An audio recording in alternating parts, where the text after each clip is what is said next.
හරි. දැන් ඔන්න අද මේ අපි කලින් සතියේ පුතේ පරිගණකය හඳුනා ගනිමු අපේ දෙවෙනි පාඩමට අදාළ සාමාන්‍ය පෙළ ප්‍රශ්න ටික සාකච්ඡා කරානේ. එතන අපි MCQ ටික 2015 ඉඳලා 2022 දක්වා ආපු MCQ ටික ඔක්කොම සාකච්ඡා කරා. ඊට පස්සේ අපි ඒකේ සෙකන්ඩ් එකේ ඒ කියන්නේ 2015 ඉඳලා 2022 දක්වා ආපු සාමාන්‍ය පෙළ ප්‍රශ්න පත්‍රවල දෙවෙනි පාඩමට අදාළ දෙක කොටසට ආපු ප්‍රශ්න ටික තමයි සාකච්ඡා කරන්න බැරි වුණේ. හරිද? දැන් අද අපි මේ ඔන්ලයින් එකේ ඒ කොටස් ටික තමයි සාකච්ඡා කරන්නේ. right? පළවෙනි කොටසෙත් සාකච්ඡා කරලා පස්සේ සමහර ළමයි එදා කිව්වා මට වෙලාව මදි නිසා ඒක කරන්න බැරි වුණා. පැහැදිලි නැති ප්‍රශ්න තිබ්බා සමහර ළමයිට මතක නැති ප්‍රශ්න තමයි තිබුණේ ගොඩක්. හරිද? ඒක නිසා මම ඒකෙත් මුල් ප්‍රශ්න ටික ඒ කියන්නේ අවශ්‍ය එහෙම මම නෝට් කරගත්තු ප්‍රශ්න ටිකත් මේකෙදි අද සාකච්ඡා කරනවා. හරිද? දැන් අපි පරිගණකය හඳුනා ගන්න පාඩම ඉවර කරලා තියෙන්නේ සංඛ්‍යා පද්ධති පාඩමට ඇවිල්ලා තියෙන්නේ. ඒ වුණත් මම මේ කොටස අද සාකච්ඡා කරනවා ඔයාලට අවශ්‍ය කොටසක් නිසා. හරි සහ දෙවෙනි පාඩම ටිකක් ලොකු වැඩි ළමයිට මේ දෙවෙනි පාඩමේ අවසාන වෙනකොට මුල් හරිය අමතක වෙලා තමයි තියෙන්නේ. ඒක නිසා. right. මේ අපි කතා කරු ප්‍රශ්න පත්‍රය හැමෝම අතට අරගෙන ප්‍රශ්න පත්‍රය සාකච්ඡා කරනකොට පේපර් එක ළඟ තියාගන්න. පේපර් එක කොහෙවත් ඔයා නිකන් වීඩියෝ එක දිහා විතරක් බලන් ඉන්න එපා. right. පළවෙනි ප්‍රශ්නේ ගත්තොත් ඉංකුතේ වාගෙන් අහලා තිබ්බා. පහත දී ඇති උපක්‍රම සලකන්න කියලා. හැමෝගම පේපරේ තියෙන නිසා මම මේක දැම්මේ නෑ වීඩියෝ එකට. ෂෙයා කරේ නෑ. පහත දී ඇති උපක්‍රම සලකන්න කියලා තිබ්බා. ඒ මූසිකය කියන්නේ මවුස් එක B ස්පර්ශ තිරය C ලිවිය හැකි බාහිර DVD දාවකය කියලා පළවෙනි ප්‍රශ්නේ අහලා තිබ්බා. ඒ කියන්නේ ඔයාගේ දෙවෙනි පාඩමේ ආදාන ප්‍රතිදාන උපාංග වලින් තමයි ඔයා පේපරේ බැලුවා නම් හොඳට ගොඩක් ප්‍රශ්න ඇවිල්ලා තියෙන්නේ. නේද? ලේසි. ඒ මූසිකය B ස්පර්ශ තිරය කියන්නේ ටච් පෑඩ් එක ටච් ස්ක්‍රීන් එක ඊළඟට C ලිවිය හැකි බාහිර DVD දාවකය කියලා තියෙනවා. කියන්නේ DVD එක. ඉහත කුමන උපක්‍රම ආදාන සහ ප්‍රතිදාන යන දෙකම සඳහා භාවිතා කළ හැකිද කියලා අහනවා. කියන්නේ ආදාන සහ ප්‍රතිදාන දෙකම සඳහා භාවිතා කළ හැකි. හරිද? සමහර ළමයින්ට මේ කොච්චර ගුවත් මතක හිටින්නේ නැහැ, ඒක තේරෙන්නේ නැහැ. ආදාන කියන්නේ අපි පරිගණකය තුලට යම්කිසි උපකරණයක් පාවිච්චි කරලා පරිගණකය තුලට දත්තයක් ඇතුළත් කරනව නම් ඒ උපකරණය ආදාන උපාංගයක්. හරිද? යම්කිසි ඒ කියන්නේ ඉන්පුට් ඩිවයිස් එකක්. යම්කිසි උපකරණයක් පාවිච්චි කරලා පරිගණකයකින් තොරතුරක් පිටතට අපි ආකාර තුනක් කතා කරලා දෙනවා. තොරතුරක් පිටතට ගන්න පුළුවන් නේද? දෘඩ ආකාරයට, මෘදු ආකාරයට සහ ශබ්දයේ විදිහට. ඔය ආකාර තුනෙන් එකකට හරි යම්කිසි උපකරණයක් පාවිච්චි කරලා තොරතුරක් එළියට නිකුත් කරනවා නම් අපි ඒකට කියනවා ප්‍රතිදාන උපාංගයක් කියලා. හරිද? එතකොට උපාංගයේ ක්‍රියාකාරීත්වය දිහා බලලා එයා වැඩ කරන ස්වභාවය දිහා බලලා ඔයාලට තේරුම් ගන්න පුළුවන් වෙන්න ඕනේ ඒක ආදාන උපාංගයක්ද එහෙම නැත්නම් ඒක ප්‍රතිදාන උපාංගයක්ද කියලා. හරි? ඒක මතක තියාගන්න. එතකොට මේකෙන් අහන ප්‍රශ්නේ තමයි පහත දී ඇති උපක්‍රම ඩිවයිසස් සලකන්න. ඒ මූසිකය B ස්පර්ශ තිරය ටච් ස්ක්‍රීන් එක C ලිවිය හැකි බාහිර DVD දාවකය කියලා ඔන්න පේපර් එකේ ඔයාලට මේ ආන්සර්ස් තුනක් දීලා තිනවා. ඉහත කුමන උපක්‍රම ආදාන සහ ප්‍රතිදාන යන දෙකම සඳහා භාවිතා කළ හැකිද කියලා අහනවා.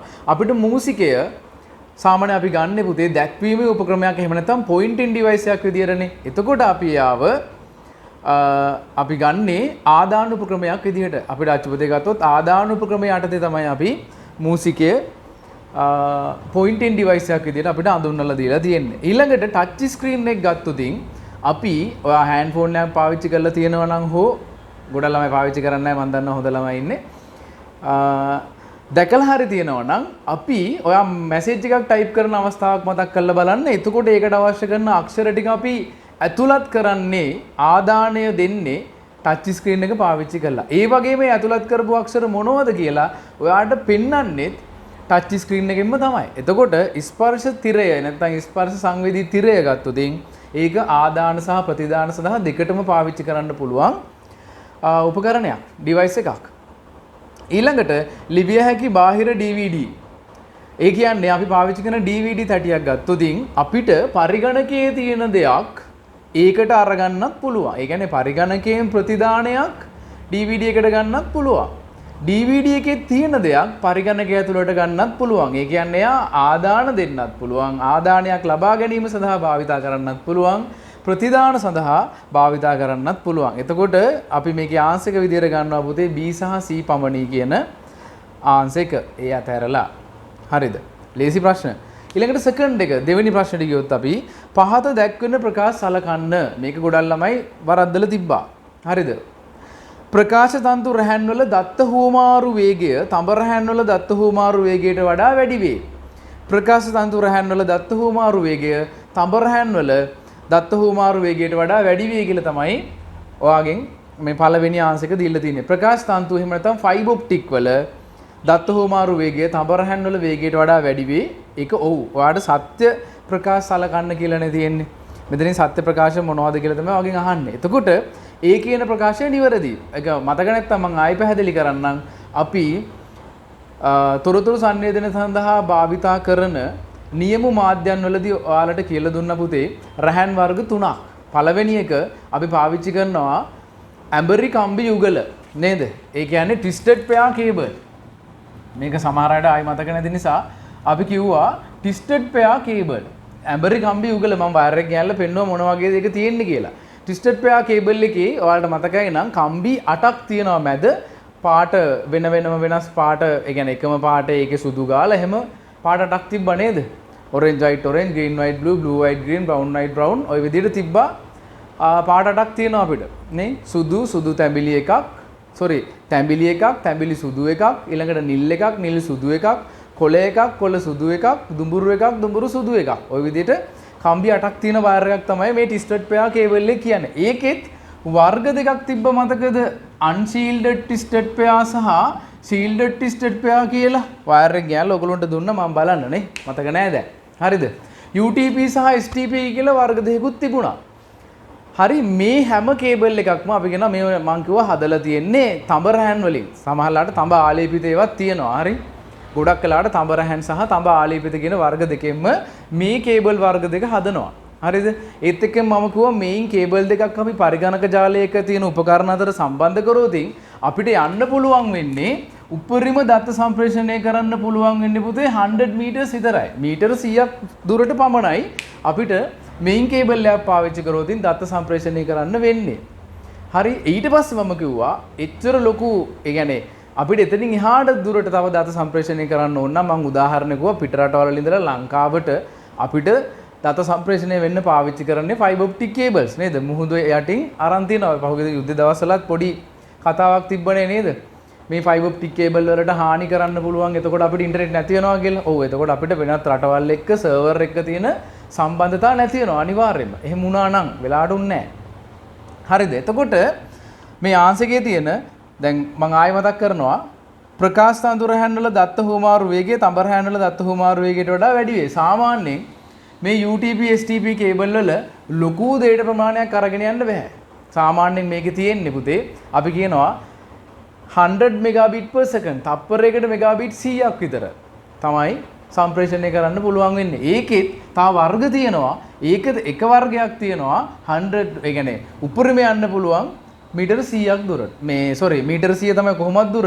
උපරිම යන්න පුළුවන් 100 megabit per second. තව කේබල් වර්ගයක් තියෙනවා මේකෙත්. ඒ කියන්නේ මේ UTP STP වලත් කැටගරි එනවා. Cat 5, Cat 5e, Cat 6 කියලා. Cat 6 එකට ගියොත් අපි කියනවා ඒක සාමාන්‍යයෙන් අපිට 1000 megabit per second transfer කරන්න පුළුවන් කියලා. හැබැයි fiber optic cable ගත්තොත් ඔයා දන්නවා ඒකේ අපි කතා කරා නේද? මැද තියෙනවා දත සම්ප්‍රේෂණය සඳහා යා භාවිතා කරනවා ආලෝකය පරාවර්තනය කිරීම කියන තාක්ෂණය. එතකොට fiber optic cable එක තියෙන්නේ ආලෝකය පරාවර්තනය කියන තාක්ෂණය. ඒක නිසා යාගේ වේගය වැඩි. මම ඒකට වේගය වැඩි කියන එකට ඕගොල්ලෝ දන්නවා අපිට අකුණක් නේද? හෙන ගහන වෙලාවට අකුණු තියෙන වෙලාවට අපිට ශබ්දයට කලින් ආලෝකය පේනවා. ඒකට හේතුව තමයි ශබ්දයට වඩා ආලෝකය වේගවත්. එතකොට වේගවත් දත්ත සම්ප්‍රේෂණයටත් මෙන්න මේ ආලෝකය කියන දේ භාවිතා කරනවා මොනවද මාධ්‍ය ෆයිබර් ඔප්ටික් කියන කේබල් එක හරහා. එතකොට ඔයා හිතන්න ඒකේ හොඳ ස්පීඩ් එකක් තියෙනවා. සාමාන්‍ය ඔයාලා ඇඩ්වර්ටයිස්මන්ට් එහෙම දැකලා තියෙනව නේද? 1 gigabit per second. හරිද?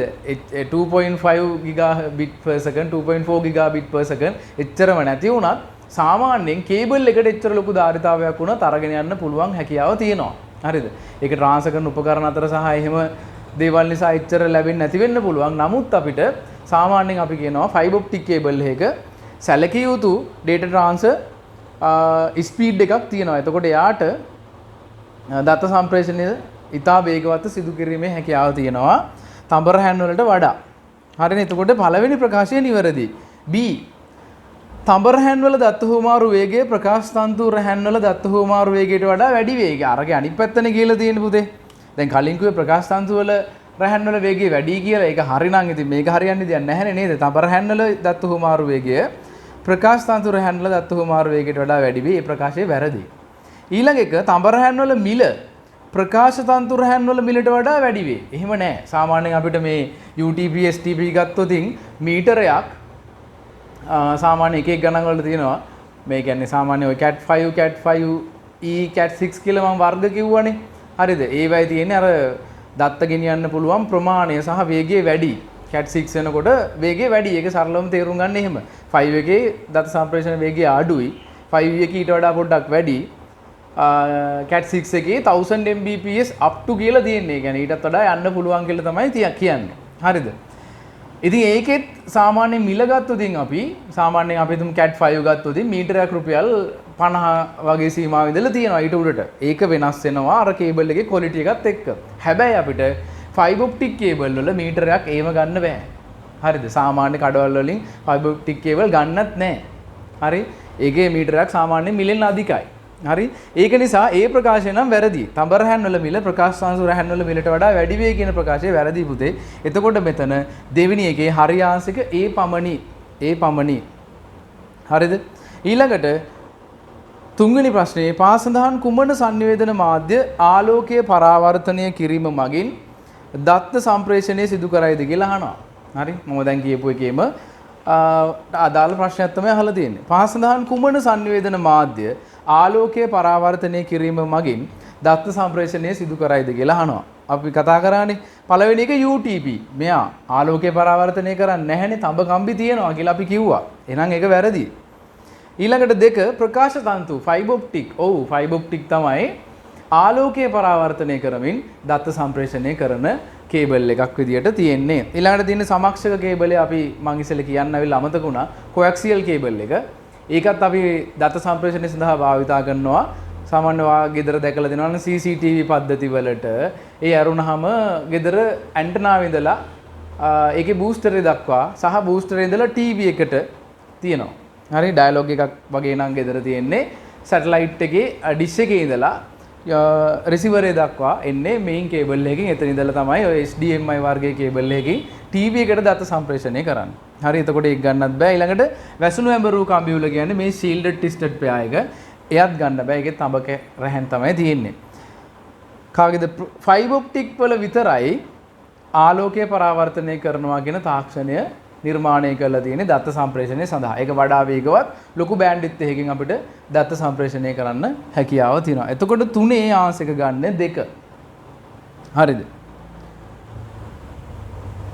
දැන් කපලා හදාගන්න එපා. ඔයාගේ ආන්සර්ස් වැරදිලා නම් අතුපෑනකින් එතන ලකුණු කරගන්න. හරි හොඳ ළමයි ටිකක් ඉන්නේ පන්තියේ. ඊළඟ ප්‍රශ්නේ. සමහර උපක්‍රම හෝ ප්‍රතිදාන සමහර උපකරණ ආදාන හෝ ප්‍රතිදාන ලෙස පමණක් ක්‍රියා කරන අතර තවත් සමහරක් ආදාන ප්‍රතිදාන යන දෙආකාරයටම ක්‍රියා කරයි. පහත් සඳහන් දෑ අතරින් කවරක් ප්‍රතිදාන උපක්‍රම ලෙස පමණක් ක්‍රියා කරයිද කියලා අහනවා. හරිද? ප්‍රශ්නේ අන්තිම කොටස විතරක් ගත්තත් ඇති.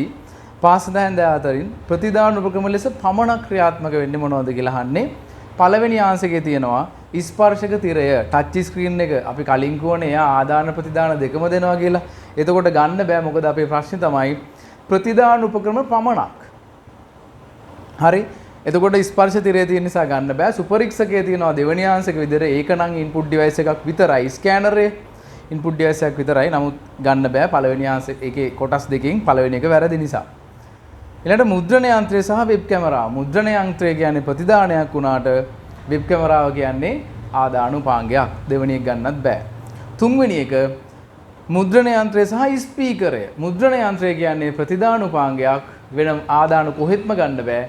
අපිට print outs ඒ කියන්නේ දෘඩ ආකාරයට ප්‍රතිදාන ගන්න පුළුවන් උපකරණයක් තමයි printer එක. සිංහලෙන් නම් මුද්‍රණ යන්ත්‍රය කියන්නේ. ඒකේ වර්ග අපි කතා කරලා තියෙනවා. ඝට්ටන මුද්‍රණ යන්ත්‍රය සහ සංඝට්ටනය නොවන මුද්‍රණ යන්ත්‍ර කියලා අපි ඒකේ වර්ග දෙකක් කතා කරලා තියෙනවා. හරිද? ටියුට් එකේ බලන්න ඇති. තියෙනවා. හරිද? එතකොට මුද්‍රණ යන්ත්‍රය සහ ස්පීකර් එක කියන ආංශික තෝරගෙන තියෙනවා නම් ඔයා ඒක තමයි හරි ආංශික. හරි ඊළඟ එකේ තියෙන්නේ ආයි ටච් ස්ක්‍රීන් තියෙන නිසා ගන්න බෑ. 4 3වෙනි එක ඔයාට ආංශික විදියට නිවැරදි ආංශික විදියට ගන්න පුළුවන්. 5 වෙනි එක පරිගණකයක් තුල හොඳ ප්‍රශ්නයක් කල්පවතිනසේ පරිගණකයක් තුල කල්පවතිනසේ දත්ත ආචයනය කිරීමට යෝග්‍ය වන්නේ පහ සඳහන් කුමක්ද කියලා අහනවා. පරිගණකයක් තුල කල්පවතිනසේ දත්ත කියන්නේ. එතකොට ඔයාලට ටක් ගාලා මතක් වෙන්න ඕනේ පුතේ. අපි මෙමරි වර්ග දෙකක් තියෙනවනේ. ප්‍රයිමරි මෙමරි අපි පාවිච්චි කරන්නේ දත් ස්ථීරව ගබඩා කරන්න නෙවෙයි. නේද? කවුද ප්‍රයිමරි මෙමරි වලට අයිති වෙන්නේ? RAM එක, ROM එක සහ කෑෂ් මෙමරි එක. එතනත් අපි කතා කරලා තියෙනවා RAM එක తాවකාලික මතකයක් නේ. හරිද? දත්ත දාන්න, ලිවීමේ සහ කියවීමේ හැකියාවෙන් යුක්තයි random access memory එක, RAM card එක. නේද? මේක නැශ්‍ය වන මතකයක්. විදුලි බලය තිබෙන තුරු පමණයි මෙයාට දත්ත ගබඩා කරලා තියාගන්නත් පුළුවන්. ඒක නිසා අපි කිව්වා මෙයාට volatile memory කියලා නේ. ඒක නිසා අපි කිව්වා මෙයාට volatile memory කියලා. ප්‍රාථමික මතක වලින් අනිත් එක්කෙනා තමයි read only memory, ROM එක. මේක කියවීමේ හැකියාව පමණක් ඇති මතක වර්ගයක් නේද? හැබැයි මේක ඇතුලේ දාන දත්ත නම් එහෙම අර නැශ්‍ය වන එකක් නේ, මේක නැශ්‍ය නොවන එකක් නේද? එකපාරම එහෙම නැති වෙන්නේ නැහැ මේකේ මතකය. read only memory එකේ. හරි? එතකොට read only memory වල තියෙන මතකය නැති වෙන්නේ නැති එකක්. හැබැයි අපේ answers වල read only memory කියන ප්‍රශ්නය අපිට දීලා නැහැ. හරි? අපේ answers හතරේ තියෙන මෙන්න මේවා. පරිගණකයක් තුල කල්පවතිනසේ දත්ත ආචයනය කිරීමට, ඒ කියන්නේ ගබඩා කිරීමට යෝග්‍ය වන්නේ පහ සඳහන් කුමක්ද කියලා නේ අහන්නේ පුතේ. එතකොට පළවෙනි එක නිහිත මතකය, කෑෂ් මෙමරි එක. අන්න RAM ROM කෑෂ්. හරිද? කෑෂ් මෙමරි එක. తాවකාලික මතකයක්, එයත් volatile memory එකක්. හරිද? දත්ත ගබඩා කරලා තියාගෙන ඉන්නේ විදුලි බලය තිබෙන තුරු පමණයි. සහ කෑෂ් මෙමරි එක මම කිව්වා ඉස්සර නම් තිබ්බේ මදර් බෝඩ් එකේ, දැන් තින්නේ CPU එක ඇතුලේ. මොකටද? එයා තමයි CPU එක නිතර භාවිතා කරන frequently used data and instruction he can remember. හරිද? කෑෂ් මෙමරි එකට පුළුවන් නිතර භාවිතා කරන දත්ත සහ තොරතුරු తాවකාලිකව ගබඩා කරලා තියාගන්න. හරි? ඒක නිසා ඒක තියෙන්නේ CPU එකේ. දැන් තියෙන්නේ CPU එකේ. ඔයාලගේ සිලබස් එකේ එහෙම අච්චු පොතේ අපි පරිගණක පද්ධතිය එක අප්ඩේට් නැහැ. මේ වෙනකොට ඒක CPU එකේ තියෙන්නේ. CPU එකක් මම ඔයාලගේ අතට දුන්නා. ඒකේ උඩ ගහලා තියෙනවා නේද? කොච්චර කෑෂ් මෙමරි එකක් මේ CPU එකේ තියෙනවද කියලා. ඒක එයා පාවිච්චි කරන්නේ මේ මොනවාද මධ්‍ය සැකසූ මේකකය නිතර භාවිතා කරන දත්ත සහ තොරතුරු తాවකාලිකව ගබඩා කරලා තියාගන්න. හරි తాවකාලිකයි. විදුලි බලය නැති වෙලා හරි ඊළඟ පාර ඩේට් එක එනකොට හරි ඒක නැති වෙනවා. හරි ගොඩාක් වෙලා ඩේට් ඒක ඇතුලේ තියන් ඉන්න බෑ. සහ ගොඩාක් ලොකු ධාරිතාවයක් නැහැ කෑෂ් මෙමරි එකට ඩේටා තියාගෙන ඉන්න. හරි ඒක නිසා පොඩි මෙමරි එකක් තියෙන සාමාන්‍යයෙන් මෙගාබයිට් 2ක්, මෙගාබයිට් 4ක්, මෙගාබයිට් හොඳම ප්‍රොසෙසර් එකක් වුණොත් මෙගාබයිට් 12ක් ඊට වඩා වැඩි වෙන්න පුළුවන්. ඒක මෙගාබයිට් 30 40ට යන්නෙත් නෑ මෙගාබයිට්. හරිද? ඒක මහා ගොඩක් නෑ. පොඩි මෙමරි එකක් තියෙන්නේ. මොකද CPU එක නිතර භාවිතා කරන දත්ත සාතරතුරු ගබඩා කරන්න විතරයි. හරි? එතකොට නිහිත මතකය අපි ස්ථිර මතකයක් විදිහට ගන්න බෑ අපිට. හරි? දත්ත ස්ථිරම ගබඩා කරන්න බෑ අපිට. පොඩි වෙලාවක් තියාගන්න පුළුවන් එච්චරයි. ඊළඟට දෘඩ තැටිය hard disk එක ඔව් අපි දත් ස්ථිරවම ගබඩා කරන secondary මේ තුන් දෙනා primary නේ secondary memory කියන්නේ ද්විතීයික මතක අපි දෙවනියට දත්ත ඒ කියන්නේ කම්පියුටර් එක ඔන් වෙනකොට මෙන්න මේ තුන් දෙනා ගොඩක් memory පාවිච්චි කරනවා අපි operating system එක ඔන් වෙන තැනට ගියාම තමයි අපේ hard disk එක භාවිතා වෙන්නේ ඒ වෙනකොට මේ තුන් දෙනා වැඩ කරලා ඉවරයි ගොඩක් වැඩ ඉවර නෑ ඒ කියන්නේ වැඩ කරමින් පවතිනවා අපි secondary memory එක භාවිතයට එනකොට ඒක නිසා secondary memory එක ඇත්තටම secondary කියන්නේත් හේතුව ඒක අපි secondary memory එක අවිල්ල පාවිච්චි කරන සරලව ගොත් hard disk එක අපි පාවිච්චි කරන්නේ දත්ත ස්ථිරවම ගබඩා කරලා තියාගන්න. එතකොට ඔන්න අපිට ආන්සර් එක හම්බුණා පරිගණකය තුල කල්පවතිනසේ දත්ත ආචයන කිරීමට යෝග්‍ය වන්නේ දෙක තමයි දෘඩ තැටිය. ඊට පස්සේ තියෙන RAM එකනේ. ඉතින් සමහර ළමයි RAM එක තෝරලා තිබ්බා. RAM card එක අපි පාවිච්චි කරන්නේ නැහැ පුතේ දත්ත ස්ථිරව ගබඩා කරන්න. එහෙම වුණා නම් RAM එක GB 1TB විතර RAM එකක් තමයි හයි කරන්න වෙන්නේ. එච්චර ලොකු RAM එන්නෙත් නැහැ. RAM එක පාවිච්චි කරන්නේ අපි දත්ත తాවකාලිකව සරලම කිව්වොත් පද්ධතියේදී මම කියලා දීලා දිනවා. ඔයා දෙන හැම ආදානයක්ම ඉස්සෙල්ලම යන්නේ RAM card එකටනේ. RAM card එකට ගිහිල්ලා හදන්න ඕන නිසා තමයි එයා ඒක CPU එකට යොමු කරන්නේ. CPU එකේ පිළිවෙලින් ওই දත්ත යන්නේ මතක රෙජිස්ටරයට ගිහිල්ලා ඊට පස්සේ තමයි arithmetic logic unit එක එහෙම නැත්නම් ALU වෙත ගමන් කරන්නේ කියලා මම කියලා තියෙන්නේ. හරිද? පද්ධතිය අපි ටිකක් වැඩිපුර කතා කරලා තියෙනවා මම. හරිද? ඒක නිසා එතකොට අපිට ඊළඟට හතරවෙනි ආන්සර් විදිහට තියෙන පුතේ වීඩියෝ මතකය කියලා. අපි ඒකත් දත් ස්ථිරව ගබඩා කරන එකක් නෙවෙයි. ඔයා ගේම් එකක් එහෙම ප්ලේ කරනකොට ඒ ගේම් එකේ තුල තියෙන తాවකාලිකව ගබඩා වෙන, ඒ කියන්නේ ටික වෙලාවක් තියාගන්න ඕනේ දත්ත තියෙනවා. අන්න ඒවා තියාගන්න තමයි වීඩියෝ මෙමරි එක අපිට අවශ්‍ය වෙන්නේ ගේම් එකක් ප්ලේ කරනකොට. ලොකු ග්‍රැෆික් එකක් ඩිසයින් මොනවා හරි හදනකොට එහෙම ඕන වෙනවා. හරි? එතකොට පස්වෙනි එකේ ආන්සර්ස් හතරෙන් දත්ත ස්ථිරම ගබඩා කරන්න අපි පාවිච්චි කරන්න පුතේ දෘඩ තැටිය 2 තමයි ආන්සර් එක. හරිද? රයිට්. ඊළඟට 6 වෙනි එක ආදානුපක්‍රම පමණක්. අර ඒව ලේසි ප්‍රශ්න. හරිද? උතන ආදානුපක්‍රම පමණක් වුවහම බලන්න ආන්සර්ස් හතරෙන් තුනකම ස්පර්ශ තිරය තියෙනවනේ ටච් ස්ක්‍රීන් එක. එතකොට ආදාන විතරක් කිව්වොත් එයා ගන්න බැහැනේ අපිට. ඒක නිසා ටච් ස්ක්‍රීන් එක නැත්තේ පළවෙනි ආන්සර් එකේ අපි ගමු පළවෙනි ආන්සර් එක නිවැරදි ආන්සර් එක විදිහට යතුරු පුවරුව පිළිවෙලින් ගත්තොත් ඒකේ තියෙන උත්තර ටික යතුරු පුවරුව තීරු කේත කියවණය බාකෝඩ් රීඩර් එක සමතල සුපරික්ෂකයේ ෆ්ලැට් බෙඩ් ස්කෑනර් එක. හරිද? CD ROM එක. ওই ටික තමයි අපිට තියෙන්නේ ආන්සර්ස් හතර විදියට. CD ROM එකේ පොඩි ගැටලුවක් තියෙනවා. CD read only memory නේ. එතකොට ඒක අපිට ආදාන වලට විතරයි ගන්න පුළුවන්. read only නේ. read කරන්න පුළුවන් කම්පියුටර් එකට දාලා. හරිද? අපිට ඒකට write කරලා එළියට ප්‍රතිදානය කරන්න බෑ. ඒක නිසා කිසි ප්‍රශ්නයක් නැහැ. අපි පළවෙනි ආන්සර් එක නිවැරදි ආන්සර් එක විදිහට ගන්න පුළුවන් 6-1. හරිද? ප්‍රශ්නයක් තියෙනවා නම් මැසේජ් එකක් දාන්න. right ඊළඟට පරිගණකයේ මධ්‍ය සැකසුම් ඒකකයේහි හෝරා වේගය මැනීමට භාවිතා කළ හැක්කේ පාස් සඳහන් කවරක්ද කියලා අහනවා. ආන්සර්ස් හතරක් දීලා තියෙනවා. පරිගණකයක හෝරා වේගය ක්ලොක් ස්පීඩ් එක මැනීමට භාවිතා කරන්න පුළුවන් ඒකකය මොකක්ද කියලා අහන්නේ. ලේසිම ප්‍රශ්නයක්. ඒකත් අර්ධිචා ඉන්නවද? හරිද? මේකෙන් අහනවා මම ඔයාලට කියලා දෙනවා කම්පියුටර් එකක් millions of calculation within seconds කරනවා කියලා. තප්පරයක් තුලදී calculations මිලියන ගාණක් එයා හදනවා. එතකොට ඒ calculation එකක් කරන්න යාට ගතවන කාලය කොච්චරක්ද කියලා ගත්තොත් අපි ඒක මයින්නේ gigahertz වලින් නේද? අපි මම එදා වලට පැහැදිලි කරා clock speed එක clock circle එකක් සම්පූර්ණ වෙන්න යාට කොච්චර වේගයක් යනවද කියලා. එතකොට අපි ඒක මැන්නේ gigabyte වලින් නෙවෙයි. ඒක ඇවිල්ලා දත්තවල ධාරිතාමයින ඒකකවල ඉන්න කෙනෙක් ගිගාබයිට් කියන්නේ නේද? මෙගාබයිට් 1024ක් ගිගාබයිට් එකයි. අන්න. එතකොට යා දත්ත ධාරිතාවයේ මයින ඒකකයක්. ඊළඟට අංක 2 ගිගාහර්ට්ස්. අන්න දැන් තියෙන CPU වල වේගයේ මයින ඒකකය වෙන්නේ පුතේ ගිගාහර්ට්ස් වලින්. මේ CPU එකේ වේගය තමයි අපි මෙතනදී අහන්නේ සැකසුම් ඒකකයේහි හෝරා වේගය කියලා. CPU එකේ වේගය. සමහර ළමයින්ට මේ සිංහල වචන වල ප්‍රශ්නයක් තියෙනවා. ඒක නිසා මේ පේපර්ස් එහෙම සාකච්ඡා කරනකොට ඇබ්සන්ට් වෙන්න එපා. පේපර්ස් වල තමයි සුද්ධ සිංහල වචන ටික හවු වෙන්නේ අපි. හරිද? IT වල තියෙන. හරි ඒක නිසා ඒවා පැහැදිලි කරාම ආයි ඉතින් මේ ප්‍රශ්නේම ඒ වචනේම ආවම ඔයාලට මතකයිනේ. ඒක නිසා. හරි 2018 O level ප්‍රශ්නික තමයි මේක තියෙන්නේ. මධ්‍ය සැකසුම මේකේ තොර හෝරා වේගය අපි මයින්නේ පුතේ ගිගාහර්ට්ස් වලින්.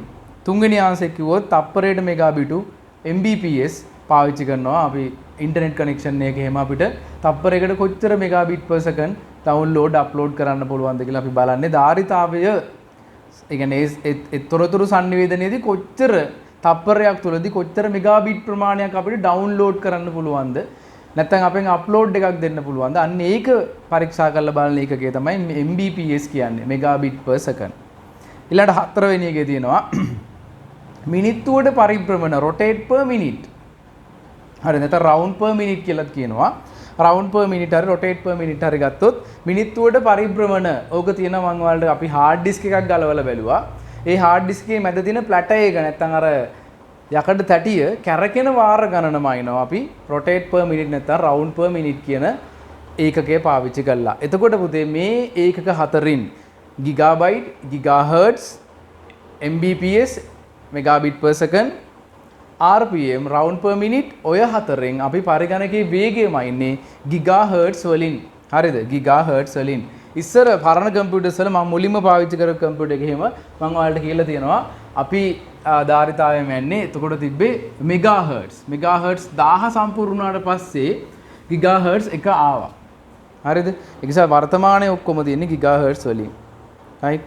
ඊළඟ ප්‍රශ්නේත් අර තඹරහන් ප්‍රශ්නයක්ම තමයි පිළිවෙලින් එයා දීලා තියෙනවා අපිට තාක්ෂණ තුනක් තඹරහන් කමා ආලෝක පරිවර්තනය සහ රේඩියෝ තරංග තුලින් දත්ත සම්ප්‍රේෂණය කිරීමට වඩාත්ම යෝග්‍ය මාධ්‍ය පිළිවෙලින් ඇතුළත් ලයිස්තුව කුමක්ද කියලා අහනවා. තඹරහන් ආලෝක පරිවර්තනය සහ රේඩියෝ තරංග දත්ත සම්ප්‍රේෂණයේ වඩාත්ම යෝග්‍ය මාධ්‍ය පිළිවෙලින් කිව්වහම එතකොට අර කියපු පිළිවෙලට තියෙන උදාහරණ තුනක් තමයි අහන්නේ. තඹරහන් කිව්වහම අපිට ගන්න පුළුවන් ඇඹර් යුගල කියන එක. ඒකට 3යි 4යි ආන්සර්ස් දෙකේම තියෙන ඇඹර් යුගල කියලා. ආලෝක පරිවර්තනය කිව්වහම ඔයාලා දන්නවා ගොඩක් නෑ ප්‍රකාශ තන්තු විතරයි තියෙන්නේ. ඊළඟට රේඩියෝ වේව්ස් තමයි Wi-Fi කියන්නේ. ආන්සර් කිව්වා නේද? තඹරහන් වලට ඇඹර් යුගල ආලෝක පරිවර්තනයට පුතේ ප්‍රකාශ තන්තු රේඩියෝ තරංග වලට Wi-Fi. එතකොට ආන්සර් එක 3 2018 MCQ. ඊළඟට 9 වෙනි ප්‍රශ්නේ ආදාන හා ප්‍රතිදාන හැකියාවන් දෙකම පවතින්නේ පාසඳාන් කුමන උපක්‍රමයකද කියලා අහනවා. ඒත් ආදාන ප්‍රතිදාන දෙකම තියෙන්නේ ලේසි. අපි දැන් ගොඩක් කතා කරන නිසා ස්පර්ශ තිරයේ 3 වෙනි ආන්සරේ තමයි අපිට ආදාන ප්‍රතිදාන දෙකම තියෙන්නේ. අපි යමු 2019 MCQ වලට මේ පාඩමට අදාළ. එයා පිළිවෙලින් දීලා තියෙනවා පුතේ ආයෙම නෑ මේකෙන් ප්‍රශ්න මොනවද පරිගණක වර්ගීකරණයෙන් එක ප්‍රශ්නයක් ඇවිල්ලා තියෙනවා ලොකු දෙයක්. සුපිරි පරිගණක මතකයිනේ සුපිරි පරිගණක පිළිවෙලින් ගත්තොත් තාක්ෂණය අනුව පරිගණක වර්ග 4යි තාක්ෂණය අනුව නෙවෙයි ප්‍රමාණය අනුව නේද භෞතික පරිමාව අනුව පරිගණක වර්ග 4යි සුපිරි පරිගණකය මහා පරිගණකය මධ්‍ය පරිගණකය හා ශුද්‍ර පරිගණකය අපි පාවිච්චි කරනවා ලංකාවේ සුපිරි කම්පියුටර්ස් භාවිතය නැහැ. ඊළඟට තියෙනවා මහා පරිගණක සර්වර්ස් පාවිච්චි කරනවා ලංකාවේ තියෙනවා. ඊළඟට මධ්‍ය පරිගණක ඒත් සර්වර්ස් විදිහට භාවිතා කරනවා. ඊළඟට ශුද්‍ර කියන්නේ ඔයාලා අපි මේ එදිනෙදා වැඩ කරන්න පාවිච්චි කරන ලැප්ටොප් එක, ඩෙස්ක්ටොප් එක, මේ මොබයිල් ඩිවයිස් එක මේ ඔක්කොම හෑන්ඩ් ෆෝන් එක මේ සියලුම දේවල් අපි පාවිච්චි කරන ඒවා ශුද්‍ර ප්‍රමාණයෙන් කුඩා පරිගණක ගණයට තමයි පුතේ අයිති වෙන්නේ. හරි. එතකොට ගමු මේකේ තියෙනවා පිළිවෙලින් ඒ ප්‍රකාශය බලමු. චන්ද්‍රිකාව මගින් අඛණ්ඩව ලබා ගන්නා අතිවිශාල දත්ත ප්‍රමාණයක් සැකසීමට. ඒතර මම අපි කතා කරලා තියෙනවා නේද? NASA ආයතනයේ මම කිව්වා IBM සුමිත් වගේ කම්පියුටර්ස් පාවිච්චි කරනවා කියලා. නේද? සුමිත්ද සමිත්ද ඒ වගේ PC සර්වර්ස් පාවිච්චි කරනවා කියලා. එතකොට අන්න එහෙම ඒවා භාවිතා කරන්නේ මම කිව්වා චන්ද්‍රිකා තාක්ෂණය වගේ දේවල් වල දෙන සිග්නල් ගන්න, ඒවයි ගණනය කිරීම කරන්න, දේවල් හොයාගන්න තමයි පාවිච්චි කරන්න කියලා. එතකොට චන්ද්‍රිකා මගින් අඛණ්ඩව ලබා ගන්න අතිවිශාල දත්ත ප්‍රමාණයක් සැකසීමට කියනකොට එතෙන්ට එන්න ඕනේ සුපිරි පරිගණකය. කෙලින්ම 3 වෙනි ආන්සරක තේරලා ඉවරයි නේ. අනිත් ඒවායි වෙනත් ආන්සර් තමයි එකට තියෙන්නේ. ඊළඟට B තම නිවසින් බැහැරව නිවාඩුගත කරන ලේඛකයෙකුට රචනාවක් ලිවීම සඳහා. එතකොට ඒකේ අදහස තමයි එයා ගෙදරින් බැහැරව කටයුතු කරනවා කියන්නේ එයාට බැටරි එකක් ඕනේ. එතකොට රචනාවක් ලියන්න පුළුවන් සාමාන්‍ය කම්පියුටර් එකක් තිබ්බහම ඇති. ඒ කියන්නේ මෙතන ලැප්ටොප් කියන එක එයාට උකුළු පරිගණක කියන එක තමයි ඒකෙන් එයා බලාපොරොත්තු වෙච්ච ආන්සර් එක වෙන්නේ. හරිද? ඊළඟට C ප්‍රකාශය ලැබෙන ආයිතම ඉල්ලීම ඇතුළත් කිරීමට වෙළඳ සැල් වලට පැමිණෙන ජංගම වෙළඳ නියෝජිතයෙකුගේ භාවිතය සඳහා. අර දැන් පාවිච්චි කරනව නේද අපේ ගෙවල ලයිට් බිල වතුර බිල දෙන්නේ නැහැ අය. කැල්කියුලේෂන් එක කරන්න පොඩි ටැබ් එකක් පාවිච්චි කරනවා. හරි. එතකොට මේකේ තියෙනවා ටැබ්ලට් පරිගණකය කියලා ආන්සර් එකක්. එතකොට පිළිවෙලින් ගත්තොත් හරිද? සුපිරි පරිගණකයකට ඒ කියන්නේ මේ කාර්යයන් අනුව ගත්තොත් චන්ද්‍රිකාව මගින් අඛණ්ඩව ලබා ගන්නා අතිවිශාල දත්ත ප්‍රමාණයක් සැකසීමට සුපිරි පරිගණකය තම නිවසින් බැහැරව නිවාඩුව ගත කරන පුද්ගලයෙකුට රචනාවක් ලියන්න ටැබ්ලට් පරිගණක උකුළු පරිගණකය ඊළඟට අර ලැබෙන අයිතම ඉල්ලීම ඇතුළත් කිරීමට වෙළඳ නියෝජිතයෙක් පාවිච්චි කරනවා ටැබ්ලට් පරිගණකය. එතකොට අපි ගන්නවා පුතේ 3 වෙනි ආන්සර් එක පිළිවෙලින් සුපිරි පරිගණක, උකුළු පරිගණක හා ටැබ්ලට් පරිගණක තියෙන ආන්සර් එක ගන්න පුළුවන්. හරිද? 11. මේ ගොඩක් අය වරද්දලා තිබ්බා. මේක තේරුම් අරන් නැහැ, කියවලා තේරුම් අරන් නැහැ. A හා B හිස්තන් සහිත ප්‍රකාශය සලකන්න. ඒකේ සැකසීම් කාර්ය කරන විට ඡේදය සැකසීම් කාර්ය කරන විට මධ්‍ය සැකසුම් ඒකකයේ එහි හිස්තැනක් A කියලා දාලා දෙනවා හිස්තැන. ඒ භාවිතා කරන්නේ B ගෙනෙන ලද දත්ත తాවකාලිකව ආචරණය කිරීම සඳහාය. එතකොට ඔයාලට ටග් ගාලා එන්න ඕනේ සැකසීම් කාර්ය කරන විට ප්‍රොසෙසරේනේ අපේ සැකසීම් කාර්ය කරන්නේ නේද? අපි කතා කරලා තියෙනවානේ. හරි. ආදානයක් ආවුතින් කම්පියුටර් එකට. ඒක ඉස්සෙල්ලම එන්නේ පුතේ RAM කාඩ් එකට නේද? කතා කරලා තියෙනවා අපි RAM කාඩ් පෙන්නලා තියෙනවා. හරි. RAM කාඩ් එකටනේ ඉස්සෙල්ලම එන්නේ. RAM කාඩ් එක විසින් ඒක සකස් කරන්න අවශ්‍ය නිසා යවනවා කොහාටද? CPU එකට. හරිද? CPU එකට. CPU එක අපි පිළිවෙලින් ගත්තොත් නේද? CPU එක අපි පිළිවෙලින් ගත්තොත් CPU එකේ උඩම ඉන්නවා කවුද? memory registers. එතකොට RAM එක දෙන හැම එකක්ම memory registers වලට ඇවිල්ලා ඊට පස්සේ arithmetic logic unit එකට ගිහිල්ලා තමයි ගණනය කිරීම වෙන්නේ. ඊට පස්සේ යටම ඉන්නවා කොහොම නේද? කවුද control unit එක? එයා තමයි මෙයා කරන වැඩ ඔක්කොම control කරන්න කියලා. නේ අපි කතා කරා මෙයා කරන වැඩ ඔක්කොම control කරන්නේ අපේ control unit එක. හරිද? control unit එක. එතකොට දැන් මේ ප්‍රශ්නෙන් අහනවා සැකසීමේ කාර්ය කරන විට මධ්‍ය සැකසුම් මේකකයේ එහි A භාවිතා කරන්නේ B ගෙනෙන ලද දත්ත తాවකාලිකව ආචරණය කිරීම සඳහාය. එතකොට මධ්‍ය සැකසුම් මේකකයට తాවකාලිකව දත්ත තියාගන්න තියෙන්නේ පුතේ registers. මෙන්න memory registers තමයි తాවකාලිකව දත්ත තියාගන්න තියෙන්නේ CPU එක ඇතුලේ. memory registers. හරි? එතකොට register එක කියලා අපි කියනවා. එතකොට මේ ඡේදය ලියවෙන්නේ මෙහෙමයි. සැකසීම් කාර්ය කරන විට මධ්‍ය සැකසුම් මේකකයේහි රෙජිස්ටරය භාවිතා කරන්නේ B ගෙනෙන ලද දත්ත తాවකාලිකව ආචරණය කිරීම සඳහාය. කවුරු විසින් ගෙනෙන ලදද? RAM කාඩ් එක විසින් ගෙනෙන ලද දත්ත తాවකාලිකව දාලා තියාගන්නේ අපි රෙජිස්ටරය තුල. හරි. එතකොට ඒක නිවැරදි වෙන්න ඕනේ. ඒ කියන්නේ ඡේදය හැදෙන්න ඕනේ මෙහෙම. සැකසීම් කාර්ය කරන විට මධ්‍ය සැකසුම් මේකකයේහි රෙජිස්ටර් භාවිතා කරන්නේ ප්‍රාථමික මතකයෙන් ගෙනෙන ලද දත්ත తాවකාලිකව ආචරණය කිරීම සඳහාය නේද? හරිනේ. එතකොට ප්‍රාථමික මතකය කියන්නේ RAM කාඩ් එක එයා දෙන data తాවකාලිකව තියාගන්න අපි හදනකම් හෝ හදලා ඉවර වෙලත් ආයි తాවකාලිකව තියාගන්න පුතේ රෙජිස්ටර් එක ඇතුලේ. හරි මතක රෙජිස්ටරය තුල. එතකොට මම කියපු ආන්සර්ස් දෙක පිළිවෙලින් තියෙනවා පුතේ 11 රෙජිස්ටරය සහ ප්‍රාථමික මතකය කියන දෙක.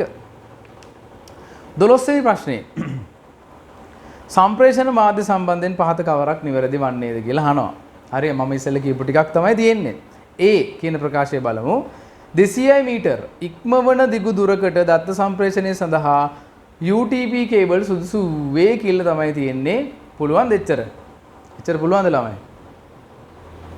බෑ නේද? බෑ. මීටර 100යි දත්ත සම්ප්‍රේෂණය කරන්න පුළුවන් UTP STP කියන ඇඹරු කම්බි යුගල මොන වර්ගයේ වුණත් එයාට මීටර 100 තමයි පුතේ දත්ත සම්ප්‍රේෂණය කරන්න පුළුවන්. ඊට වඩා දත්ත සම්ප්‍රේෂණය වෙන්නේ නැහැ. සමහරලාට මීටර 100 වෙන්නෙත් නැහැ. හරි. හැබැයි අපි කේබල් එක නිර්මාණය කරලා තියෙන්නේ මීටර 100ක් දුරට දත්ත සම්ප්‍රේෂණය කරන්න. ඒක තේරෙන්නේ නැත්නම් අපි හිතමු අපි පරිගණක ජාලයක් හැදුවාම පරිගණක දෙකක් තියෙනවා නම් මීටර 100ක් දුරින් මෙන්න මේ දෙන්න අතර දත්ත හුමාරු කරන්න ඔයාට මේ ඇඹරි කම්බි යුගල පාවිච්චි කරලා පුළුවන්. හැබැයි ඒක මීටර 100ට වඩා වැඩි වෙනවා නම් ඔයාට ඒක බෑ. හරිද? ඒකනේ අපි ෆයිබර් ඔප්ටික් කියන්නේ නේද? ඔයාගේ ඔය ගෙදරට ඉන්ටර්නෙට් අරන් එන ෆයිබර් ඔප්ටික් කේබල් එක මීටර 100කට වඩා වැඩි දුරින් ඉඳලා දත්ත සම්ප්‍රේෂණය කරන්න පුළුවන්. හරි? ඒකයි ෆයිබර් ඔප්ටික් දාලා දෙන්නේ. සහ වැඩි වේගයකින් දත්ත සම්ප්‍රේෂණය කරන්න පුළුවන්. තප්පරයකට මෙගාබිට් වැඩි ප්‍රමාණයක් දත්ත සම්ප්‍රේෂණය කිරීමේ හැකියාව තියෙනවා ආලෝකයේ මගින් දත්ත සම්ප්‍රේෂණය කරන ප්‍රකාශ තන්තු වලට. හරි. එතකොට මේ ප්‍රකාශයේ තියෙන්නේ මීටර 200 ඉක්මවන දිගු දුරකට දත්ත සම්ප්‍රේෂණය සඳහා නොයසුණු ඇඹරු කම්බි යුගල සුදුසු වේ වැරදි. දෙවෙනි ප්‍රකාශය ප්‍රකාශ තන්තු කේබල් වල දත්ත සම්ප්‍රේෂණය UTP කේබල් වලට වඩා වේගවත් වේ. හරි. නේ අපි කලිනුත් කතා කරා. ඊළඟට රහන් රහිත යතුරු පුවරු හා පරිගණක අතර සංනිවේදනය සඳහා අදෝරත් දත්ත සම්ප්‍රේෂණය යොදා ගැනීම. හරි. ඉන්ෆ්‍රාරෙඩ් එක දන්නවනේ ගොඩාක් දුර ගෙනියන්න බෑ. ඔව් කීබෝඩ් මවුස් වලට ඉන්ෆ්‍රාරෙඩ් හෝ බ්ලූටූත් කියන තාක්ෂණ දෙකම භාවිතා කරනවා දත්ත සම්ප්‍රේෂණය සඳහා. නේ අපි කියන්නේ බ්ලූටූත් කීබෝඩ් එකක් බ්ලූටූත් මවුස් එකක් කියලා. මුල්ම කාලේ ඉන්ෆ්‍රාරෙඩ් වලිනුත් ආවා. අපි එතකොට මේ ප්‍රකාශයත් නිවැරදි ප්‍රකාශයක් විදිහට ගමු. B හා C පමණි නිවැරදි තුන තමයි ආන්සර් එක. හරිද? ඊළඟට 13 ආදානුපාංග පමණක් අඩංගු වන්නේ අර ඉස්සෙල්ල වගේම ප්‍රශ්නයක් තමයි තියෙන්නේ. ආදානුපාංග විතරක් තියෙන 2020 ප්‍රශ්නය. ආදානුපාංග විතරක් තියෙන උතනින් ගත්තොතින් මූසිකය යතුරු පුවරුව ආලෝක පෑන හා මෙහියුම් යටිය තියෙන 4 වෙනි ආංශිකේ ජොයිස්ටික් එකත් එක්ක තියෙන 4 වෙනි එකේ අනිත් හැම එකේම එක ප්‍රතිදානුපාංගයක් හරි තියෙනවා. 3 වෙනි එකේ පරිගණක තිරය තියෙනවා. දෙවෙනි එකේ මුද්‍රණ යන්ත්‍රය තියෙනවා. පළවෙනි එකේ ප්‍රොජෙක්ටරය තියෙනවා. ගන්න බෑ. හරිද? 14 හොඳ ප්‍රශ්නයක්. පරිගණක පද්ධතියක ද්විතීයික මතකයේ සම්බන්ධයෙන් නිවැරදි වන්නේ පහ සඳහන් කවරක්ද කියලා අහනවා. ද්විතීයික මතකයේ සම්බන්ධයෙන් නිවැරදි ප්‍රකාශය මොකක්ද කියලා තමයි වගෙන් අහන්නේ.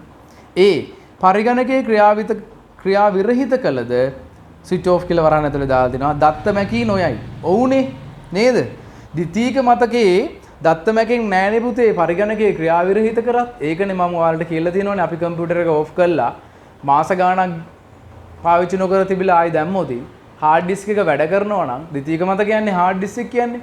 ඒක ඇතුලේ තිබුණු දත්ත තාම මේ විදිහටම තියෙනවා කිසිම හානියක් නොවේ. එතකොට ද්විතීයික මතකයේ තුල තියෙන හાર્ඩ් ඩිස්ක් එක වගේ උපකරණ ගත්තොත් ඒවා දත් ස්ථිරවම ගබඩා කරනවා.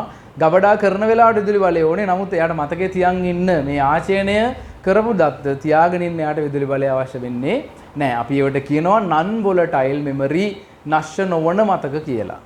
හරිද? non volatile memory නශ්‍ය නොවන මතක කියලා කිව්වා.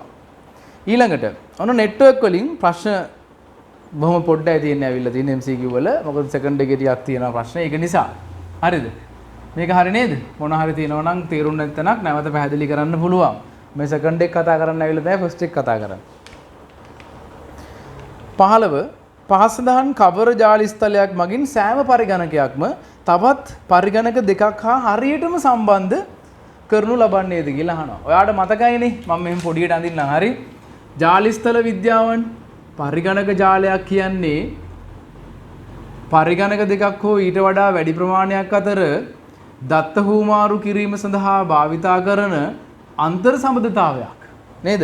පරිගණක ජාලයක් යනු පරිගණක දෙකක් හෝ ඊට වඩා වැඩි ප්‍රමාණයක් අතර දත්ත සහ තොරතුරු ඒ වගේම පොදුවේ භාවිතා කළ හැකි දෘඩාංගයන් හුවමාරු කිරීමට එහෙම නැත්නම් පොදුවේ භාවිතා කිරීමට අපි සකස් කරන සම්බන්ධතාවයකට අපි කියනවා පුතේ පරිගණක ජාලයක් කියලා. පරිගණක ජාල සකස් කරද්දී අපි ඒ පරිගණක ජාලයේ පරිගණක ටික සම්බන්ධ වෙන ආකාරයට කිව්වා ජාලිස්ථල විද්‍යාවක් කියලා. හරිද? ඒ ජාලිස්ථල විද්‍යාවන් අපි කතා කරා මොනවද? මතකින් කියන්න බලන්න. ස්ටාර් ටොපොලොජි, රින්ග් ටොපොලොජි, මෙෂ් ටොපොලොජි එක. හරි තරුවක් ආකාරයට, ඊළඟට මුද්දක් ආකාරයට රින්ග් එක, මෙෂ් එක දැලක් ආකාරයට, බසයක් ආකාරයට කියන්නේ බස් ටොපොලොජි. ඊළඟට තව ස්ටාර් ටොපොලොජි දෙකක් තුනක් එකතු වෙලා හැදෙනවා ට්‍රී ටොපොලොජි විදියට අපි දත්ත සම්ප්‍රේෂණය සඳහා මේ පරිගණක ජාල නිර්මාණය කරද්දී ජාලවල ජාල සකසන ආකාර තියෙනවා. පළවෙනි එක ගමු. මේකේ අහපු ප්‍රශ්නේ තමයි පුතේ සෑම පරිගණකයක්ම තවත් පරිගණක දෙකක් හා හරියටම සම්බන්ධ වන්නේ මොන ජාලයේද කියලා අහනවා. මම මුලින්ම අඳිනවා රින්ග් ටොපොලොජි එක. ඔයා දන්නවා රින්ග් එකේ දත්ත සම්ප්‍රේෂණය වෙන්නේ එකම දිශාවකට පරිගණක මෙන්න මෙහෙම සම්බන්ධ වෙනවා නේ කේබල් මගින්. දත්ත සම්ප්‍රේෂණය මේ අතර තමයි සිද්ධ වෙන්නේ. ඊළඟට ඒකේ ඒ ගැටලුව තියෙන නිසා අපි ඊළඟට කතා කරා දත්ත සම්ප්‍රේෂණය හැම පරිගණකයක්ම හැම පරිගණකයකටම සම්බන්ධ වෙනවා කාගේද? මෙයා මෙයාට මෙයා මෙයාට මෙයා මෙයාට මෙහෙම සම්බන්ධ වෙලා මෙහෙමත් සම්බන්ධ වෙලා මෙහෙමත් සම්බන්ධ වෙලා හරිද? මෙයා මෙයාටත් සම්බන්ධ වෙලා මෙයා මෙයාටත් සම්බන්ධ වෙලා නිර්මාණය වෙනවා මොන වර්ගයේ ටොපොලොජි එකක්ද? හරි මේකට අපි කියුවා මෙෂ් එක. මේකට අපි කියුවා රින්ග් එක මුදු ආකාරය. මේකට අපි කියුවා මෙෂ් එක. ඊළඟට අපි කතා කරලා තියෙනවා පුතේ මැද මධ්‍ය උපකරණයක් තියෙනවා. අන්න ඒකට කම්පියුටර්ස් ටික සම්බන්ධ වෙනවා. මම මේකෙදි කිව්වා අපි කොහොම මේකට තරු ආකාරය කියලා. කම්පියුටර්ස් තරුවක් විදියට තියෙන්න ඕන එක කියන එක නෙවෙයි අදහස. හරිද? මධ්‍ය උපකරණයක් තියෙනවා. ඒ මධ්‍ය උපකරණයට පරිගණක ටික සම්බන්ධ වෙලා තියෙනවා. ඕක තමයි මේ ටොපොලොජි එකේ තියෙන විශේෂත්වය. මධ්‍ය උපකරණයක් තියෙනවා. ඒ මධ්‍ය උපකරණයට පරිගණක ටික සම්බන්ධ වෙලා තියෙනවා. හරිද? එතකොට අපි අන්න ඒකට කිව්වා ස්ටාර් ටොපොලොජි කියලා. හරිද? අන්න අපි ඒකට කිව්වා ස්ටාර් ටොපොලොජි එක කියලා. හරි? අපි අන්න ඒකට කිව්වා ස්ටාර් ටොපොලොජි කියලා. හරි? අපි මම මෙයාට කියනවා රින් ටොපොලොජි එක මුදු. ඊළඟට මම මෙයාට කියනවා මෙෂ් ටොපොලොජි එක දැලක්කාකාරය. ඊළඟට මම මෙයාට කියනවා ස්ටාර් එහෙම නැත්නම් පුතේ තරු ආකාරය කියලා. ඔන්න ඔය ටොපොලොජිස් ටිකනේ අපිට ඔය තුනයි තව තියෙනවානේ. තව තියෙනවා. ඊළඟට බස් ආකාරය ගත්තොත් මැද තියෙනවා මතක් කරගන්න බෑක්බෝන් එක කියලා කේබල් එකක්. නේද? ඒ ප්‍රධාන කේබලයට පරිගණක ටික සම්බන්ධ කරනවා මෙහෙම තැන් තැන් වලින් ආන්න ඕන. හරිද?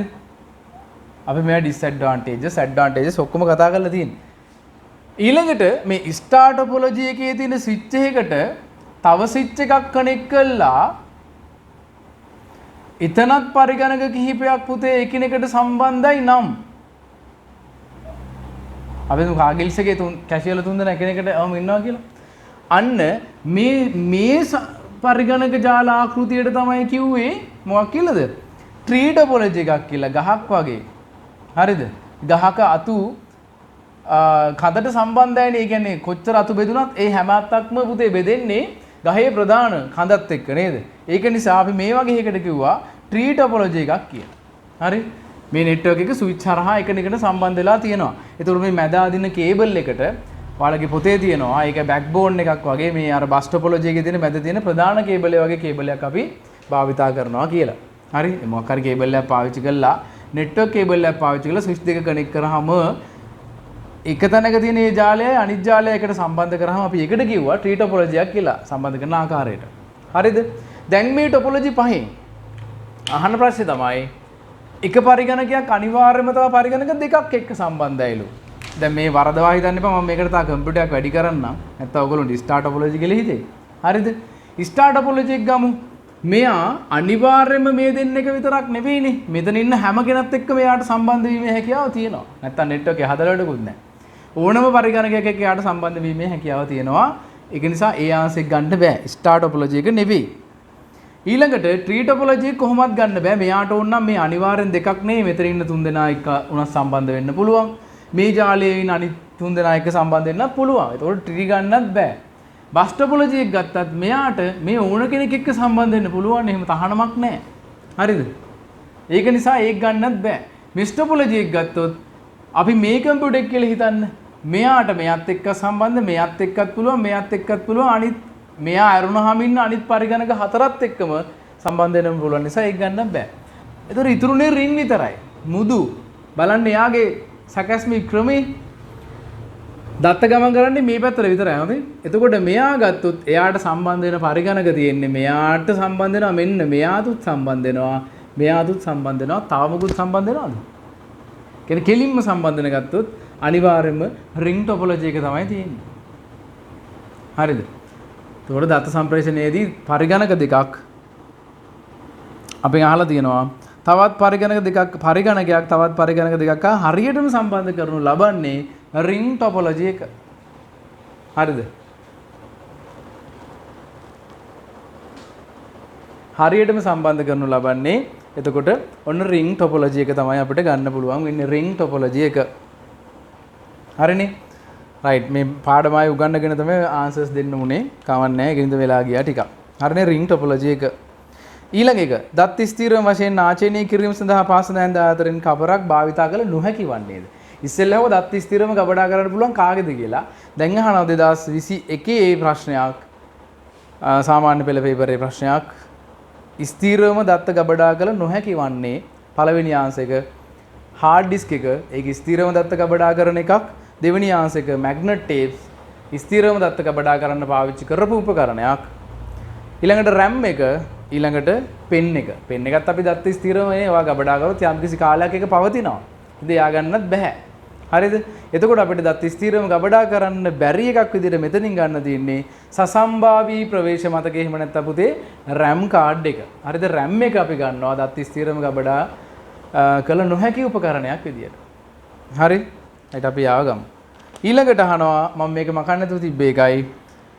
හිස්තනක් ආකාරයේ ජාල ස්ථලයකදී එහි වූ සෑම ජාල සංරචකයක්ම නාභියක් හෝ හබ් ඒ කියන්නේ හබ්යක් හෝ ස්විචයක් වැනි මධ්‍ය මංසලකට භෞතිකව සම්බන්ධ වී පවතී කියලා තියෙනවා. හිස්තැනක් ආකාරයේ ජාලි ස්ථලයකදී දැන් ඔයා දන්නවා හරිමැද. ඒ කියන්නේ හරිමැද වෙන්න ඕනේ නැහැ. උපකරණ ටිකත් එක්ක සෙන්ට්‍රලයිස් මොකක් හරි ඩිවයිස් එකක් තියෙන මෙතන තියෙන එකම ජාලි ස්ථල විද්‍යාව වන්නේ කවුද? ස්ටාර් ටොපොලොජි එක.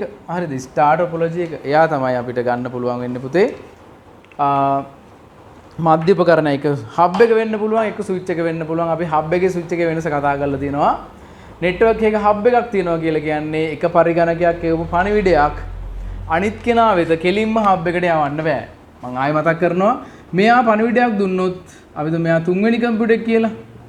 එක පණිවිඩයක් දුන්නොත් තුනට ඔයා ගාව තියෙන හබ් එකක් නම් එක මොකද කරන්නේ මේ හබ් එක මොකද කරන්නේ මේ දුන්නු පණිවිඩය ඔක්කොටම යවනවා. මොකද එයා half duplex අර්ධ දීපතයි. හරිද? එයා වැඩ කරන්නේ half duplex ක්‍රමයට. එයා අර්ධ දීපතයි. එතකොට එක දුන්නොත් මොනවා හරි දත්තයක් තුනට යවන්න කියලා නාභිය මොකද කරන්නේ? එක දෙකටත් යවුවා, තුනටත් යවුවා, හතරටත් යවලා පස්සේ උපකරණය අඳුනගත්තට පස්සේ අදාළ පරිගණකයට විතරක් දත්තය යොමු කරනවා. ওই ක්‍රියාවලිය නිසා නාභිය සහිත පරිගණක ජාල ස්ලෝ වෙනවා. හැබැයි ස්විච් එකට ආවහම ඔක සම්පූර්ණයෙන් වෙනස් වුණා. ස්විච් එක කියන්නේ ෆුල් ඩුප්ලෙක්ස් පූර්ණ දීපතයි. මෙයා පණිවිඩය දෙනකොටම අදාළ උපකරණය අඳුනගෙන එයාට විතරක් පණිවිඩය දීමේ හැකියාව තියෙනවා කපුතේ පරිගණක ජාලයක තියෙන ස්විච් එකට. හරි? හරි එතකොට මේක අහන ප්‍රශ්නේ තමයි එතකොට ස්විච් එකක් හෝ හබ් එකක් පාවිච්චි වෙන්නේ ඔයා දන්නවා. තරු ආකාරයේ පරිගණක ජාලයක විතරයි. එතකොට ආන්සර් එක ස්ටාර් ටොපොලොජි එක. තරු ආකාරය තමයි තරුවක කියලා තියෙන්නේ, තරු කාවක කියලා තියෙන්නේ. ඒක තමයි එතකොට මේකේ ආන්සර් එක වෙන්නේ MCQ එකේ අන්තිම ප්‍රශ්නේ. හරිද? දැන් අපි යනවා හරි දෙවෙනි ප්‍රශ්න පත්‍රයේ දෙක කොටස හරවන්න පුතේ 2015 ඉඳලා ඒකේ ප්‍රශ්න තියෙනවා ඉස්සරහට. ගොඩක් නෑ පොඩ්ඩයි තියෙන ප්‍රශ්න. වැඩි ප්‍රශ්න ඇවිල්ලා නෑ සෙකන්ඩ් එකේ. සාමාන්‍ය ඔය පේපර් එකේ සෙකන්ඩ් එකේ පළවෙනි ප්‍රශ්නෙට තමයි ගොඩක් දුරට මේ දෙවෙනි පාඩමෙන් ටිකක් ප්‍රශ්න එන්නේ. හරි? ඒ ටික හදා ගන්න ඕනේ ලේසි. හරි පෝස්ට් ටික නෙට්වර්ක් මේ කතා කරපු ජාලිස්තල විද්‍යා ටික පරිගණක වර්ගවල මේ පාර පොඩ්ඩක් එකක් වැඩි වෙලා තියෙනවා. අර ලෑන්ඩ් මෑන් වෑන් පෑන් තිබ්බනේ. හරි අන්න ඒක වෙනස් වෙලා තියෙනවා. එච්චරයි. ඒ වරුණාම පරණ සිලබස් එකේ තියෙන ගොඩක් දේවල් වෙනස් වෙලා නැහැ, අප්ඩේට් නැහැ. හරි? රයිට් බලමු පළවෙනි ප්‍රශ්නය. පහත දී ඇති වගුවෙහි පළමු තීරුවෙහි A සිට D දක්වා වන අක්ෂර මගින් විවිධ උපක්‍රම මගින් සිදු කරනු ලබන ක්‍රියා දැක්වෙන අතර දෙවන තීරුවේම උපක්‍රම පරිගණකයට සම්බන්ධ කරන පෝට් එක ගැන අහලා තියෙන්නේ. කෙවෙනි දැක්වේ එම ක්‍රියා සහ කෙවෙනිය නියමිත අනුපිළිවෙලකට දක්වා නොමැත කියලා තියෙනවා. පොඩි වගුවක් නේ තියෙන්නේ. බලා ගන්න පේපර් එක. ඒකේ ඒ ප්‍රකාශය ඒකේ තියෙන ක්‍රියාවලිය බලමු අපි. ඒ ප්‍රකාශ මූසිකයක් මගින් මෙනුවක ඇති අංගයක් තේරීම. එතකොට ඔයා බලන්න ඕනේ එහා පැත්තේ මවුස් එක හයි කරන්න දෙන පෝට් එක මොකක්ද කියලා.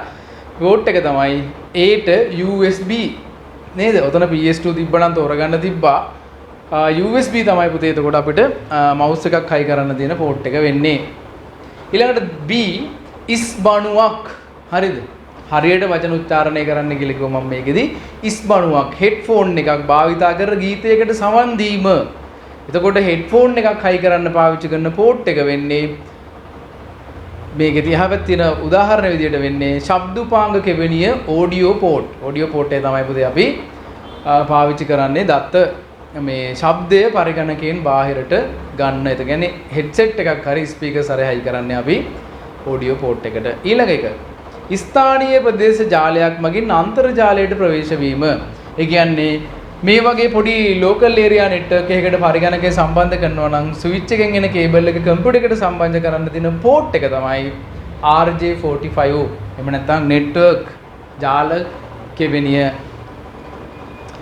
හරිද? එතකොට D එක තමයි බහුමාධ්‍ය ප්‍රක්ෂේපණයක් මගින් වීඩියෝවක් පෙන්වීම. අපි ලැප්ටොප් එකකට හරි ඩෙස්ක්ටොප් එකකට හරි හයි කරනවා නම් මෙතන තියෙන පෝට් වලින් අපිට ගන්න වෙන්නේ ප්‍රොජෙක්ටරේ හයි කරන්න HDMI. මතකයිද HDMI එකේ VGA එකේ වෙනස කිව්වා? VGA පෝට් එකේ අපිට වීඩියෝ එකක් විතරයි උපකරණයකින් උපකරණයකට ට්‍රාන්ස්ෆර් කරන්න පුළුවන් වෙන්නේ. හැබැයි HDMI එකේ අපිට පුළුවන් ශබ්දය සහ වීඩියෝ කියන දෙකම මේ මාධ්‍යයන් දෙකම සම්ප්‍රේෂණය කරන්න එකම වයර් එකකින්. HDMI එකේ තියෙන විශේෂත්වය ඒක. සහ පොඩ්ඩක් වේගෙත් වැඩි. ඒ කියන්නේ HDMI එකකට පුළුවන් ඔය 4K වගේ හොඳ වීඩියෝස් ට්‍රාන්ස්ෆර් කරන්නත් එයාගේ වේගය නිසා. VGA එකකට සාමාන්‍යයෙන් හොඳ high quality videos transfer කරන්න බෑ. transfer කරොත් ටිකක් හිර වෙනවා. lag wave වගේ තමයි monitor එකට පින්තූර ටික receive වෙන්නේ. හරිද? දෙවෙනි එකෙත් තියෙන්නේ පුතේ ports ටිකක්. ඒ කියන්නේ හැම අවුරුද්දෙම ports ඇවිල්ලා තියෙනවානේ. ගොඩක් දුරට. පරිගණකයක දක්නට ලැබෙන කෙවෙනි කිහිපයක් AE label වලින් දක්වා ඇත. පාසඳාන් ප්‍රශ්න වලට පිළිතුරු අදාළ කෙවෙනියේ ලියා දක්වන්න කියලා තියෙනවා. හරිද? ජාල කේබලයක් මගින් අන්තර්ජාලයට ප්‍රවේශ වීමට කුමන කෙවෙනිය භාවිතා කළ හැකිද? ඔයගොල්ලෝ දැන් දන්නවනේ උඩත් අපි කතා කරන්නේ RJ45 කෙවෙනිය නැත්නම් network port. ඊළඟට B අංකිත කැමරාවකින් ගන්නා ලද ඡායාරූප පරිගණකයට කොපි කර ගැනීමට කුමන කෙවෙනිය භාවිතා කළ හැකිද කියලා අහනවා. පෙන් එකක් වෙන්න පුළුවන්, අපේ වාගේ ෆෝන් එක වෙන්න පුළුවන්. කනෙක්ට් කරනවා නම් USB port එක තමයි ඉතින් නේද? වෙන මොනවාද? USB port එක තමයි. හරි. එතකොට USB port එක තියෙන්නේ D එකේ. RJ45 එකේ තියෙන්නේ ඉස්සෙල් එක E දැන් එක D. A සමානයි E, B සමානයි D. හරිනේ? එච්චරයි. ඊළඟ එකක් තියෙන්නේ මිලදීගත් මේස පරිගණකයකට විවිධ පර්යන්ත උපාංග peripheral devices සම්බන්ධ කිරීමට ඔබ වෙත පැවරී ඇත. මම පාඩම් පටන් ගන්නකොටත් කිව්වා හරියට ports ටික ඉගෙන ගන්න. හරිද? computer ports ටික හරියට ඉගෙන ගන්න. නැත්නම් ICT කරලා ගෙදර ඉන්නකොට අල්ලපු ගෙදර ඉන්න මල්ලි හරි රංගියරය ඇවිල්ලා කිව්වොත් අයියා අක්කේ මගේ මේ කම්පියුටර් එක මම කම්පියුටර් එකක් ගෙනාවා මේකේ කේබල් ටික හයි කරලා දෙන්න කියලා බඩේ අමාරු හැදලා දුවන්න තමයි වෙන්නේ. ඒක නිසා මේ මං හැමදාම කියනවා කම්පියුටර්ස් ඉගෙන ගන්නකොට තියරි විතරක් නෑ ඉගෙන ගන්න එපා පුතේ. හරිද? තියරි ඕනේ විභාගේ පාස් වෙන්න. හැබැයි ඔයාට පරිගණකය කියන උපකරණය ප්‍රායෝගිකව හම්බ වෙන තැන් වැඩි. ප්‍රැක්ටිකලි ඔයාට හැම තැනකම තියෙනවානේ කම්පියුටර්ස් දැන්. මේ වෙනකොට හැම ගෙදරකම ලැප් එකක් ඩෙස්ක්ටොප් එකක් මොනවා හරි තියෙනවා. එතකොට මේ උපකරණ වලට බාහිරින් සම්බන්ධ වෙන ඩිවයිසස් ගොඩයි මේ වෙනකොට. printer, web camera, microphone, scanners, barcode reader ඔය වගේ ගොඩක් තියෙනවා. සහ ඔයා කවදා හරි ජොබ් එකකට ගියා කියලා හිතන්නකෝ. එතකොට ඔයාට කම්පියුටර් එකක් හම්බුනොත් ඒකේ බාහිරව තියෙන උපකරණයක් ගැලවිලා තිබ්බොත් පෝට් එකෙන් කේබල් එක ඔයාට ඒක හයි කරගන්න පුළුවන් වෙන්න ඕනේ. හරිද? නැත්තම් වැඩක් නැහැ. ඉතින් O level ICTත් කළා ඒහෙකුත් අරගෙන මූ යකෝ පෝට්ස් ටික අඳුරන්නේ නැත්තම් හරි අර දුවන්න තමයි වෙන්නේ. එහා ගෙදරින් කම්පියුටර් එකක් ගෙනල්ලා වාට හයි කරන්න ඉන්න කිව්වහම. හරි ඒක නිසා පෝට් ටික හරියට අඳුර ගන්න ඕනේ. හරි කම්පියුටර් එකක් ගෙදර තියෙනවා නම් ඒක හයි කරලා දුන්නේ වෙන කෙනෙක් නම් ඔයා හැමෙට මතක තියාගෙන හරි පළවෙනි පාර පෝට්ස් ටික ගලවන්න. කේබල් ටික ගලවන්න. ගලවලා දෙවෙනි පාර හරියට පෝට්ස් ටික හයි කරලා ඉගෙන ගන්න. නැත්තම් මං අර ආයි කියනවා වගේ අල්ලපු ගෙදරින් කම්පියුටර් එකක් ගෙනල්ලා හයි කරන්න කිව්වොත් දුවන්න තමයි වෙන්නේ. ඒක නිසා ඒක ගැන සැලකිලිමත් වෙන්න හරියටම. හරි? හරි එතකොට මේකේ තියෙනවා කාර්යයක් දීලා තිනවා කෙවණියක් දීලා තිනවා ඉස්සරහින්. කාර්ය 1 LED තිරය පද්ධති එකකයට සම්බන්ධ කිරීමට කියන්නේ මොනිටර් එකක් සම්බන්ධ කරන්න තියෙන පුතේ D කියන්නේ VGA port එක. D තමයි පළවෙනි කාර්යයට අදාළ port එක. දෙවෙනි කාර්ය යතුරු පුවරුව හා මූසිකය සම්බන්ධ කිරීමට අදාළව මේකේ තියෙන්නේ PS2 නෙවෙයි USB නිසා C තමයි port එක. USB එක තියෙන්නේ C එකේ. ඊළඟට කාර්ය 3 ජාල රැහැන සම්බන්ධ කරන්නේ උඩින් ඉඳලා කතා කරපුවා තමයි තියෙන්නේ. ඉතින් RJ45 port එක නැත්නම් network port එක B එකේ. ඊළඟට කාර්ය 4 බල සැපයුම් රැහැන power cable එක සම්බන්ධ කරන්න තියෙනවා. ඔයාලට පෙන්නලා තියෙනවා අර power supply එකේ මම ඔයාලට පෙන්නුවා අමතරව දැන් පොඩ්ඩක් මේව අහනවා වැඩි ඉස්සර ඇහුවේ නැහැ කියලා නේද? අපි power cable එක plug කරන male port එක ඔය පෙන්නලා තියෙන්නේ power supply unit එකේ back panel පිටිපස්සේ තියෙන power port එක තමයි ඔයාලට ඔය පෙන්නලා තියෙන්නේ. එතකොට පිළිවෙලින් ආයෙ උත්තර ටික කිව්වොත් කාර්ය 1ට D, කාර්ය 2ට C, කාර්ය 3ට B, කාර්ය 4ට A. හරිද? යටින් උඩට පිළිවෙලින් තියෙනවා ආන්සර්ස් ටික. හරිනේ? හතරවෙනි ප්‍රශ්නෙට යන්න පෝස්ට් ටිකක්මයි තියෙන්නේ. පෝට් ටික වාට උඩින් දීලා තියෙනවා. යටින් ආන්සර්ස් ටිකක් දීලා තියෙනවා. ආන්සර්ස් පහ ගානට දීලා තියෙන එකක් හරියට වැඩියෙන් දෙන්න ඕනේ. ඒතකොට තමයි ළමයි වරද්ද ගන්න. හරිද? නෑ ඒතකොට තමයි ඔයාලා පොඩ්ඩක් උනන්දුවෙන් ඒක බලන්නේ. හරි පහත දී ඇති පද ලයිස්තු භාවිතා කර එක් එක් කෙවෙනිය නම හඳුනා ගන්න ලේසි. ඔයාලට පොඩි පින්තූරයක් දීලා තියෙනවා. පින්තූරේ හැටියට පළවෙනි එකේ A කියන්නේ ඒක ශ්‍රව්‍ය කෙවෙනි ටික. ඒක ශ්‍රව්‍ය කෙවෙනි. ඊළඟට B කියන්නේ RJ45. C කියන්නේ පුතේ HDMI කෙවෙනිය. D කියන්නේ පුතේ USB කෙවණිය, E කියන්නේ VGA කෙවණිය, VGA. හරිද? right.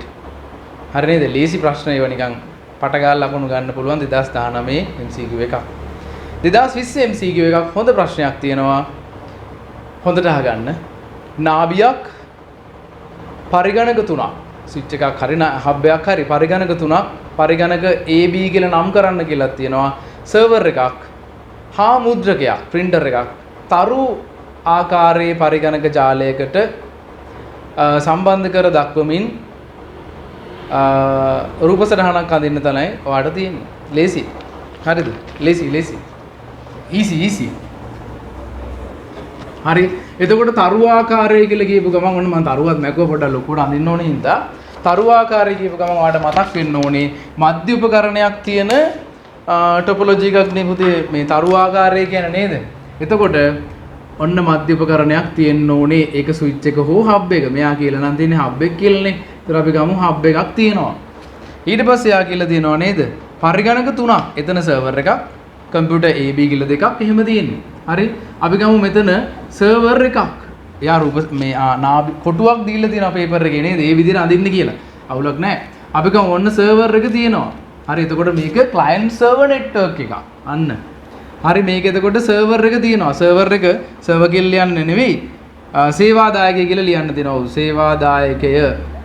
සර්වර්. සේවාදායකය. ඊළඟට පුතේ පරිගණක A පරිගණක B කියලා දෙකක් තියෙනවලු. හරිද? තරුවක් විදියට තියෙන්න ඕනේ නැහැ. මම හැමතිස්සෙම කියනවා ස්විච් එකට හෝ හබ් එකට මේ ඩිවයිස් ටික සම්බන්ධ වෙලා තිබ්බනම් ඇති. නේ? ඔයාලා ෆුඩ් සිටියට කීල්ස් එකට ගිහින් දිනවා. එතන තියෙන නෙට්වර්ක් එකේ තියෙන්නේ තරු ආකාරයක්. හැබැයි මේ මිනිස්සු තරුවක් විදියට කම්පියුටර්ස් තියන් වාඩි වෙලා නැහනේ. හරිද? ඒ කියන්නේ කොහොම හරි කේබල් ඇවිල්ලා ස්විච් එකකට කනෙක්ට් වෙනවා නම්, ඒ කියන්නේ මධ්‍ය උපකරණයක් තියෙනවා නම් දැන් හබ් එක පාවිච්චි කරන්නේ නැහැ ස්විච් එක තියෙන නිසා. ඒක දියුණු ඒක වේගවත් නිසා. හරිද? මෙහෙම තියෙනවා නම් හරි. එතකොට ඔන්න ඔයා අඳින උපකරණ ටිකේ ඊළඟට printer එකක් තිබ්බා. printerේ සමහරු මෙහෙම ඇඳලා තිබ්බා පරිගණකයේ ගාව. ඒක ප්‍රශ්නයක් නැහැ. හැබැයි මේක වෙනම මුද්‍රකයක් කියලා තියෙන නිසා වෙනම අඳින්න වෙනවා.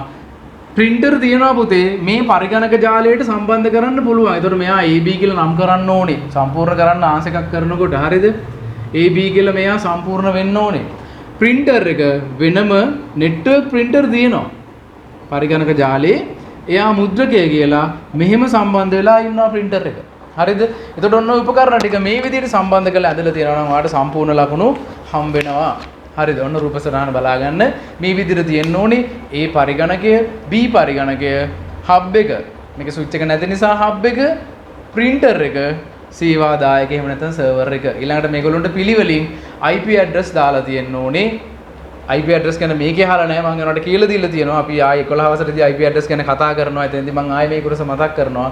IP address දාලා තිබ්බම මේක ඇත්තටම වැඩ කරන පරිගණක ජාලයක් විදියට පාවිච්චි ගන්න පුළුවන්. හරිනේ ඔන්න ස්ටාර් ටොපොලොජි එකට අදාළ මේ ප්‍රශ්නේ තියෙනවා. හරි රූප සටහනක් ඇඳ දක්වන්න කියලා තියෙනවා. හරි එහෙනම් රූප සටහන ඔන්න. අපි වැරදි තියෙනවා නම් රූප සටහන ඇඳ ගන්න. හරිද? අපි යනවා 6 වෙනි ප්‍රශ්නෙට. පහත දක්වා ඇති සම්පූර්ණ වගන්තිය සලකා බලන්න. මේස පරිගණකවල ප්‍රාථමික උපක්‍රමය primary storage device එක ප්‍රාථමික මතකය ගැන අහන්නේ මේස පරිගණකයක. හරිද? ඔයාලට දීලා තියෙන පද ලැයිස්තුව ආයි ප්‍රශ්න කියන්න. මේස පරිගණකවල ප්‍රාථමික ආචරණ උපකරණය හිස්තැනක් වේ. හිස්තැනට දාලා පද ලැයිස්තුව hard disk එක දෘඩ ඩිස්කය පද්ධති මුදුකාංග software ගැනත් දීලා තිනවා. යෙදෝ මුදුකාංග අවසාන එක RAM එක. RAM කියලා දීලා තිනවා. random access memory කියලා දීලා තියෙනවා. එතකොට පුතේ පහත දී ඇති පද ලයිස්තුවෙන් A label එක සඳහා ගැලපෙන පදය වෙන්නේ මේස පරිගණක වල ප්‍රාථමික ආචරණ උපකරණය වන්නේ පුතේ RAM එක. දන්නවනේ අපි ගොඩක් කතා කරා RAM එක. හරිද? ඊළඟට දෙපාර්තමේන්තුවකට ඊළඟ ප්‍රශ්න හොඳ ප්‍රශ්නයක්. දෙපාර්තමේන්තුවකට ස්ථානීය ප්‍රදේශ පරිගණක ජාලයක් පැවතීමේ වාසි දෙකක් ලියන්නලු. ස්ථානීය ප්‍රදේශ ජාලයක් තියෙනකොට තියෙන වාසිය තමයි මෙන්න වාසිය. මේක දිහා බලන්න. මේ LAN එකක් ඇඳලා තියෙන්නේ මම. local area network එකක්. හරිද? මෙයා LAN එකක් නේ. හේතුව තමයි මේ පරිගණක දෙකටත් මේ සර්වර් එකටත් බාහිර කිසිම සම්බන්ධයක් නැහැ. මෙයාගේ තියෙන data මේ දෙන්න අතර හුවමාරු කරගන්නත් මෙන්න මෙයාව මේ තුන් දෙනා අතර හුවමාරු වෙන්නත් හදපු පරිගණක ජාලයක් විතරයි. ස්ථානීය ප්‍රදේශ ජාලය. අතන මෙතෙන්ට විතරයි. මේ ස්ථානෙට විතරයි LAN එකක්. හරිද? එතකොට මේ LAN එක තමයි අපිට මේකට ගන්න පුළුවන්. එතකොට මේ අහනවා අපි මේ LAN එකත් තියෙනකොට වාසි එක මෙන්න මේ වගේ සම්පත් printer වගේ සම්පතක් පොදුවේ භාවිතා කළ හැකිය. හරිද? එතකොට අර පරිගණක ජාල හඳුන්වලා දෙන දවසේම ඔක කිව්වා.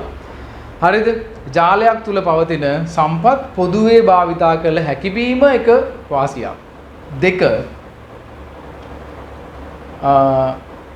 දත්ත සහ තොරතුරු හුවමාරු කර ගැනීමේ පහසුව. මෙයා ගාව තියෙන දත්තයක් බොහොම පහසුවෙන් මෙයාට හුවමාරු කරගන්න පුළුවන්. මෙයා ගාව තියෙන දත්ත විශේෂයෙන් මේ සර්වර් එකේ තියෙන දත්ත මේ දෙන්නට ඉතා පහසුවෙන් ලබා ගැනීමේ හැකියාව තියෙනවා. හරිද? කියන්නේ දත්ත සහ තොරතුරු පහසුවෙන් හුවමාරු කරගන්න පුළුවන් එක වාසියක්. මේ වගේ සම්පත් පොදුවේ භාවිතා කළ හැකි වීම තවත් වාසියක්.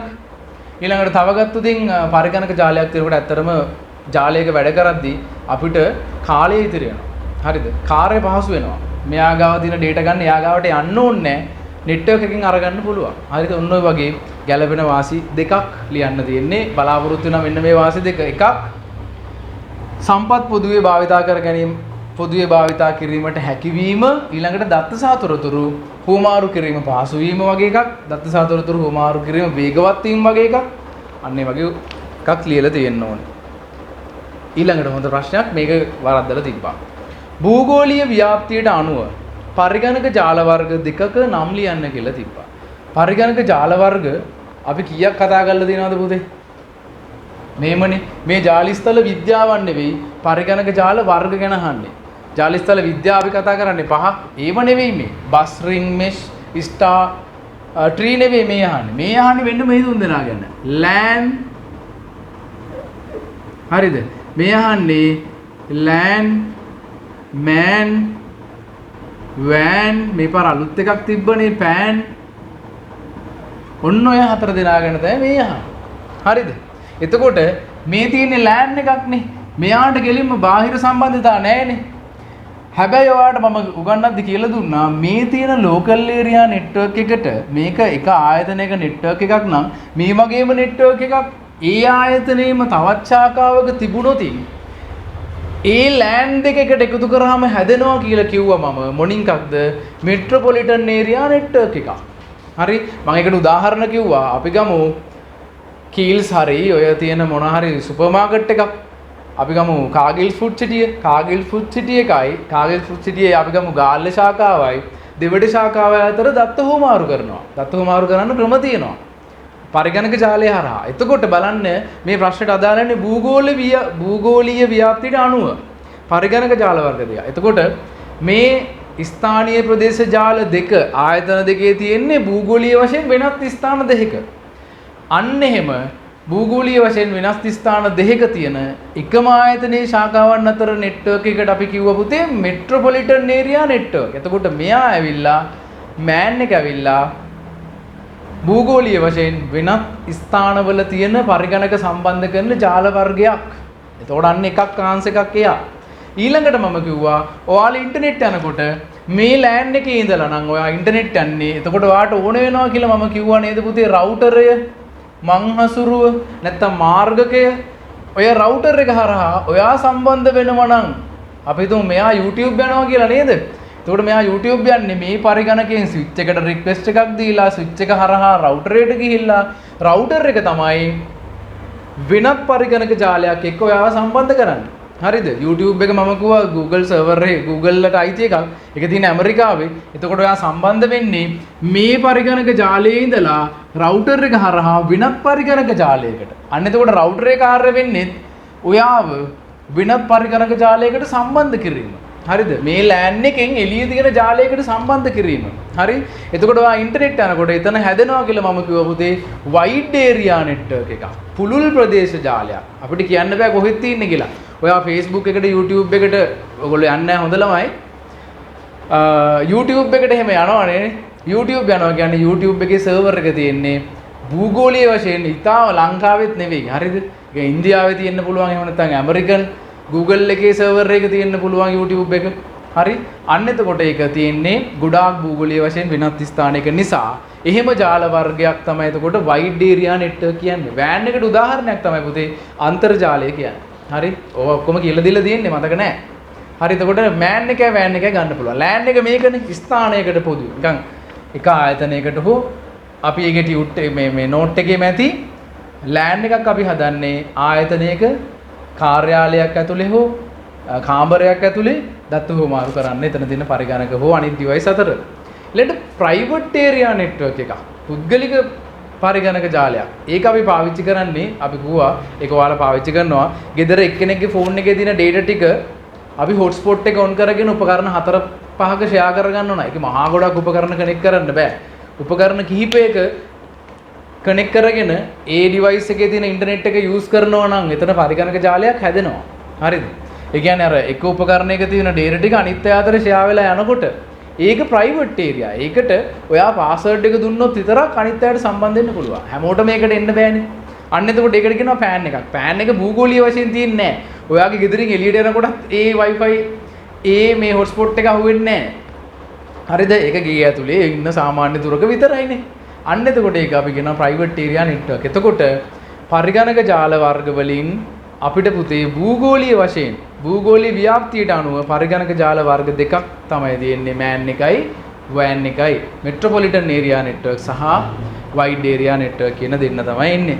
හරි. right ඊළඟට 9 වෙනි එක තව ප්‍රශ්න දෙකයි. 9 වෙනි එක පහත වගුවේ ලේබල් 4ක් හා පරිගණක ජාලකරණය හා සම්බන්ධ වූ විස්තර ලයිස්තුගත කර ඇත. ඒකට උත්තර 4ක් දීලා දෙනවා පල්ලෙහායින්. මේ දවස්වල කතා වෙන උත්තර තියෙනවා ගොඩක්. ලේබල් A එකට තියෙන විස්තරය තමයි පුතේ අන්තර්ජාලය හා දී ඇති ජාලය අතර ආරක්ෂක බාධකයක් සේ ක්‍රියා කරයි. ඒ කියන්නේ මෙහෙම. දැන් මෙතන රවුටර් එක තියෙනවනේ. එතකොට මෙයාට එළියට යන්න පුළුවන් වගේම එළියෙන් එක්කෙනෙක්ට ඇතුළට එන්නත් පුළුවන් මේකේ. හරිද? ඒ කියන්නේ ඔයා ඉන්ටර්නෙට් සම්බන්ධ වුණාම LAN එක WAN වෙනවනේ. ඔයා එළියට සම්බන්ධ වුණාම wide area වෙනවා. යාට එළියට යන්න පුළුවන්. හරිද? එළියට යන්නේවා රවුටර් එක හරහා. අන්න ඒකත් මතක් කරන් යන්න. මේ ඉන්න කෙනා පුතේ මේ ස්විච් එකට රික්වෙස්ට් එකක් දුන්නාම එයා එළියට යනවා නම් ඒ කියන්නේ ඉන්ටර්නෙට් යනවා නම් එයා යන්න ඕනේ මගේ පුතේ රවුටර් එක හරහා. හරිද? එතකොට අපි රවුටර් එකට කියනවා තවත් නම මාර්ගකය කියන්නේ සිංහලෙන්. ඊට මංහසුරුව කියනවා. එයාට කියන්න පුළුවන් පුතේ අපිට ගේට්වේ එක. හරිද? එයාට අපිට කියන්න පුළුවන් ගේට්වේ එක. ඒ කියන්නේ එයාට එළියට යන්න තියෙන ගේට්ටුව තමයි මේ. මෙයාට එළියට යන්න, මෙයාට එළියට යන්න, සර්වර් එකට එළියට යන්න, මේ නෙට්වර්ක් එකකින් එළියට යන්න තියෙන ගේට්ටුව තමයි පුතේ මෙන්න මෙයා. හරිද? ගේට්වේ එක. හරි? එතකොට රවුටර් එකට අපි ගේට්වේ එක කියලාත් කියනවා. අන්න එතෙන් තව එකක් මතක තියාගන්න. හරි? ඒ කියන්නේ සරලවම ඔයාගේ ගේවට ගල්ලා තාප්පයක් ගහලා තිබ්බොත් ඔයා එළියට යන්න ඕනේ ගේට්ටුවේ එන්නේ. හරියට යනවා. හරිද? අන්න ඒ වගේ තමයි මේ නෙට්වර්ක් එකෙත් ඉන්න කට්ටිය අන්තර්ජාලය වගේ ඒ බාහිර නෙට්වර්ක් එකට සම්බන්ධ වෙන්න එළියට යන්න ඕනේ රවුටර් එක හරහා නිසා අපි යාට කියනවා ගේට්වේ එක කියලා. හරි? එතකොට ඔන්න මේකේ අහලා තියෙනවා අන්තර්ජාලය හා දී ඇති ජාල අතර ආරක්ෂක බාධකයක්සේ ක්‍රියා කරයි කවුද දන්නවද? ආරක්ෂක බාධකයක් විදිහට ක්‍රියා කරනවා පුතේ. හරිද? කවුද දන්නවද? ආරක්ෂක බාධකයක්සේ ක්‍රියා කරනවා මේ රවුටර් එකෙන් කවුරු හරි ඇතුළට ආවොත් රවුටර් ඉදලා ස්විච් එක අතරමැද ඉන්නවා පුතේ. කවුද? ෆයර්වෝල් එක. නේද? ගිනි පවුල නෙවෙයි. ගිනි පවුර අර මෙහෙම ගින්දර කොටකුත් එක්ක නිකන් ඩිවයිස් එකක් ඇඳලා තිබ්බේ. අන්න ඒක ගිනි පවුර. ගිනි පවුර තමයි පුතේ අපිට ආරක්ෂක බාධකයක්සේ ක්‍රියා කරන්නේ අපේ ජාලයට වෙන කෙනෙක් එනවනම්, හැකර් කෙනෙක් එහෙම එනවනම් අපේ පරිගණක ජාලය හැක් කරන්න ෆයර්වෝල් එකක් තිබ්බොත් අපිට අපේ පරිගණක ජාලය පොඩ්ඩක් සේෆ්. පොඩ්ඩක් නෙවෙයි. ෆයර්වෝල් එකක් තියෙනවා නම් සැලකිලිමත් යුතු ප්‍රමාණයක් අපේ පරිගණක ජාලය අපිට ආරක්ෂා කරගන්න ෆයර්වෝල් එකෙන් හැකියාව තියෙනවා. එතකොට අන්තර්ජාලය හා දී ඇති ජාල අතර ආරක්ෂක බාධකයේසේ ක්‍රියා කරයි කවුද? ෆයර්වෝල්. යට තියෙනවා ගිනි පවුර. පවුල නෙවෙයි. ඊළඟට B නියම සම්ප්‍රේෂණ මාධ්‍ය සඳහා උදාහරණයක්. ඒ කියන්නේ වයර් ගයිඩඩ් මීඩියා එකකට උදාහරණයක් ඔයාගෙන් අහනවා. ඇඹරි යුගල නේද? ඇඹරි යුගල මෙතන තියෙන කේබල් එකයි ඇඹරි යුගල. ඊළඟට C වෙනස් ජාල දෙකක් සම්බන්ධ කරයි මම දැන් කිව්වා මෙන්න මෙයා තමයි පුතේ එකිනෙකට වෙනස් ජාල දෙකක් සම්බන්ධ කරන්නේ මෙන්න මෙයා කවුද මේකේ තියෙන වචනෙන් ගත්තොත් තින් මේකේ තියෙන්නෙම ගේට්වේ එක කියලා නේද රවුටර් එක කියලා තිබ්බනම් ඒත් හරි ගේට්වේ එක කියලා තියෙන හින්දා අපි ගමු එයා තමයි එතකොට ගේට්වේ එක කියන්නේ හරි ගේට්වේ එක කියන්නේ එතකොට එයාට වෙනස් ජාල දෙකක් සම්බන්ධ කරයි හරි නේද සීට දොරටු මග ගේට්වේ එක ගන්න ඊළඟට දුරකථන සංවාදවලදී භාවිතා වන sannivedana ආකාරයයි පූර්ණ දීපත කතා කරලා තියෙනවා නේද? අර්ධ දීපත කියලා කියන්නේ එක් දිශාවකට පමණක් දත්ත සම්ප්‍රේෂණය කරනවා උදාහරණය ටීවී එක. හරිද? රූපවාහිනී සම්ප්‍රේෂණ මධ්‍යස්ථානයේ සිට ටීවී එකට විතරයි දත්ත සම්ප්‍රේෂණය වෙන්නේ. ඔයා ටීවී එක ගාවට ගිහිල්ලා මොනවා කිව්වත් ඒක රූපවාහිනී සම්ප්‍රේෂණ මධ්‍යස්ථානයට ඇහෙන්නේ නැහැ. ගෙදර සමහර අයට කියලා තියන්න. හරිද?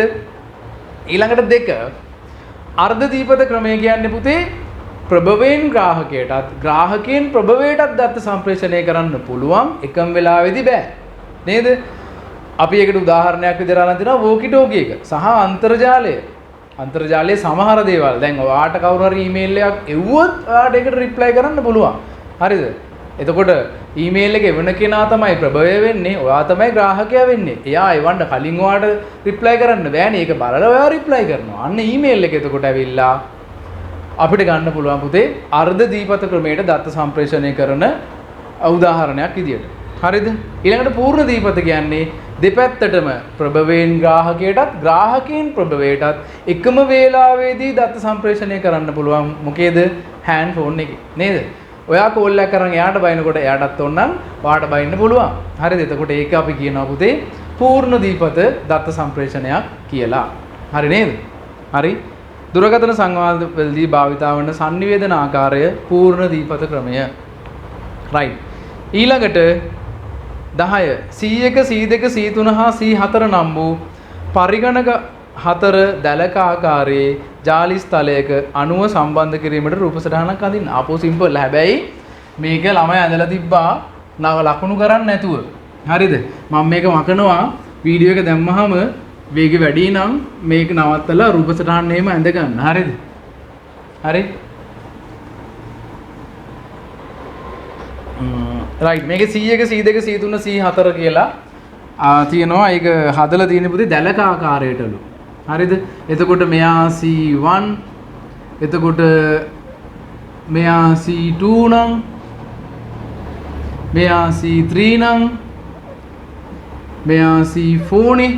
එතකොට මේ හතර දෙනා දැලක් විදියට සම්බන්ධ කරන්නලු. එතකොට මෙයා මෙයාට සම්බන්ධ වෙනවා, මෙයා මෙයාට සම්බන්ධ වෙනවා, මෙයා මෙයාට සම්බන්ධ වෙනවා, මෙයා මෙයාට සම්බන්ධ වෙනවා, මෙයා මෙයාට සම්බන්ධ වෙනවා, මෙයා මෙයාට සම්බන්ධ වෙනවා. හරිද? ඔන්න ඔය විදියට රූප සටහන ඇදලා තියෙනවා නම් ආන්සර් එක හරි. දැලක් කිව්වහම එතකොට එකිනෙකාට සම්බන්ධ වෙනවා කුමන හෝ ආකාරයකට. මුදු තිබ්බනම් මෙහෙම නෑ. දැලක් ආකාරයට තිබ්බනම් ඔන්න ඔහම පරිගණක ජාලය රූප සටහන ඇදලා තියෙනවා නම් ඔයාට සම්පූර්ණ ලකුණු එකට ලැබෙනවා. හරිද? රයිට්. අවසාන ප්‍රශ්නය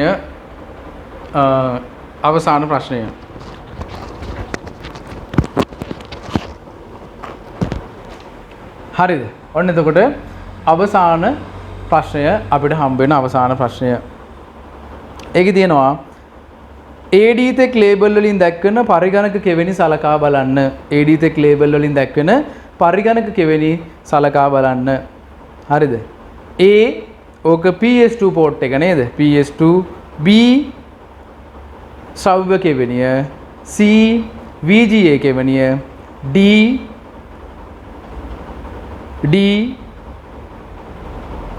මොකද පැරලල් පෝට් එක නේද? පැරලල් පෝට් එක D පැරලල් පෝට් එක. හරි නේද? ඔන්න ඔය කෙවෙනි ටික තමයි අපිට තියෙන්නේ. පෝස්ට් ටික හරියට මතක තියාගන්න. ආරයි ප්‍රශ්න කීපයක් ඇවිල්ලා තියෙනවා.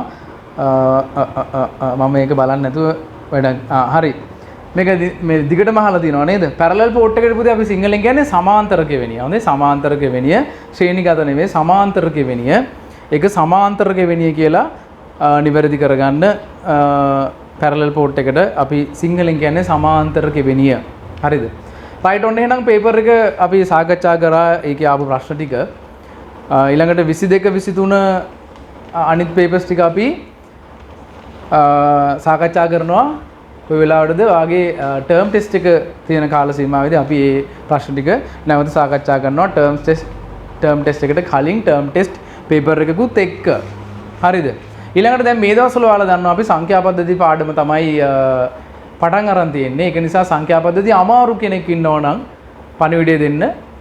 පාඩමේ මුලින් ඉඳලා සහභාගී වෙන්න පුළුවන් නම් හොඳයි. අවුලක් නැහැ. මැද හරියදී આવොත් කන්වර්ෂන් ටික ආයේ මුලින් ඉඳලා උගන්වනවා.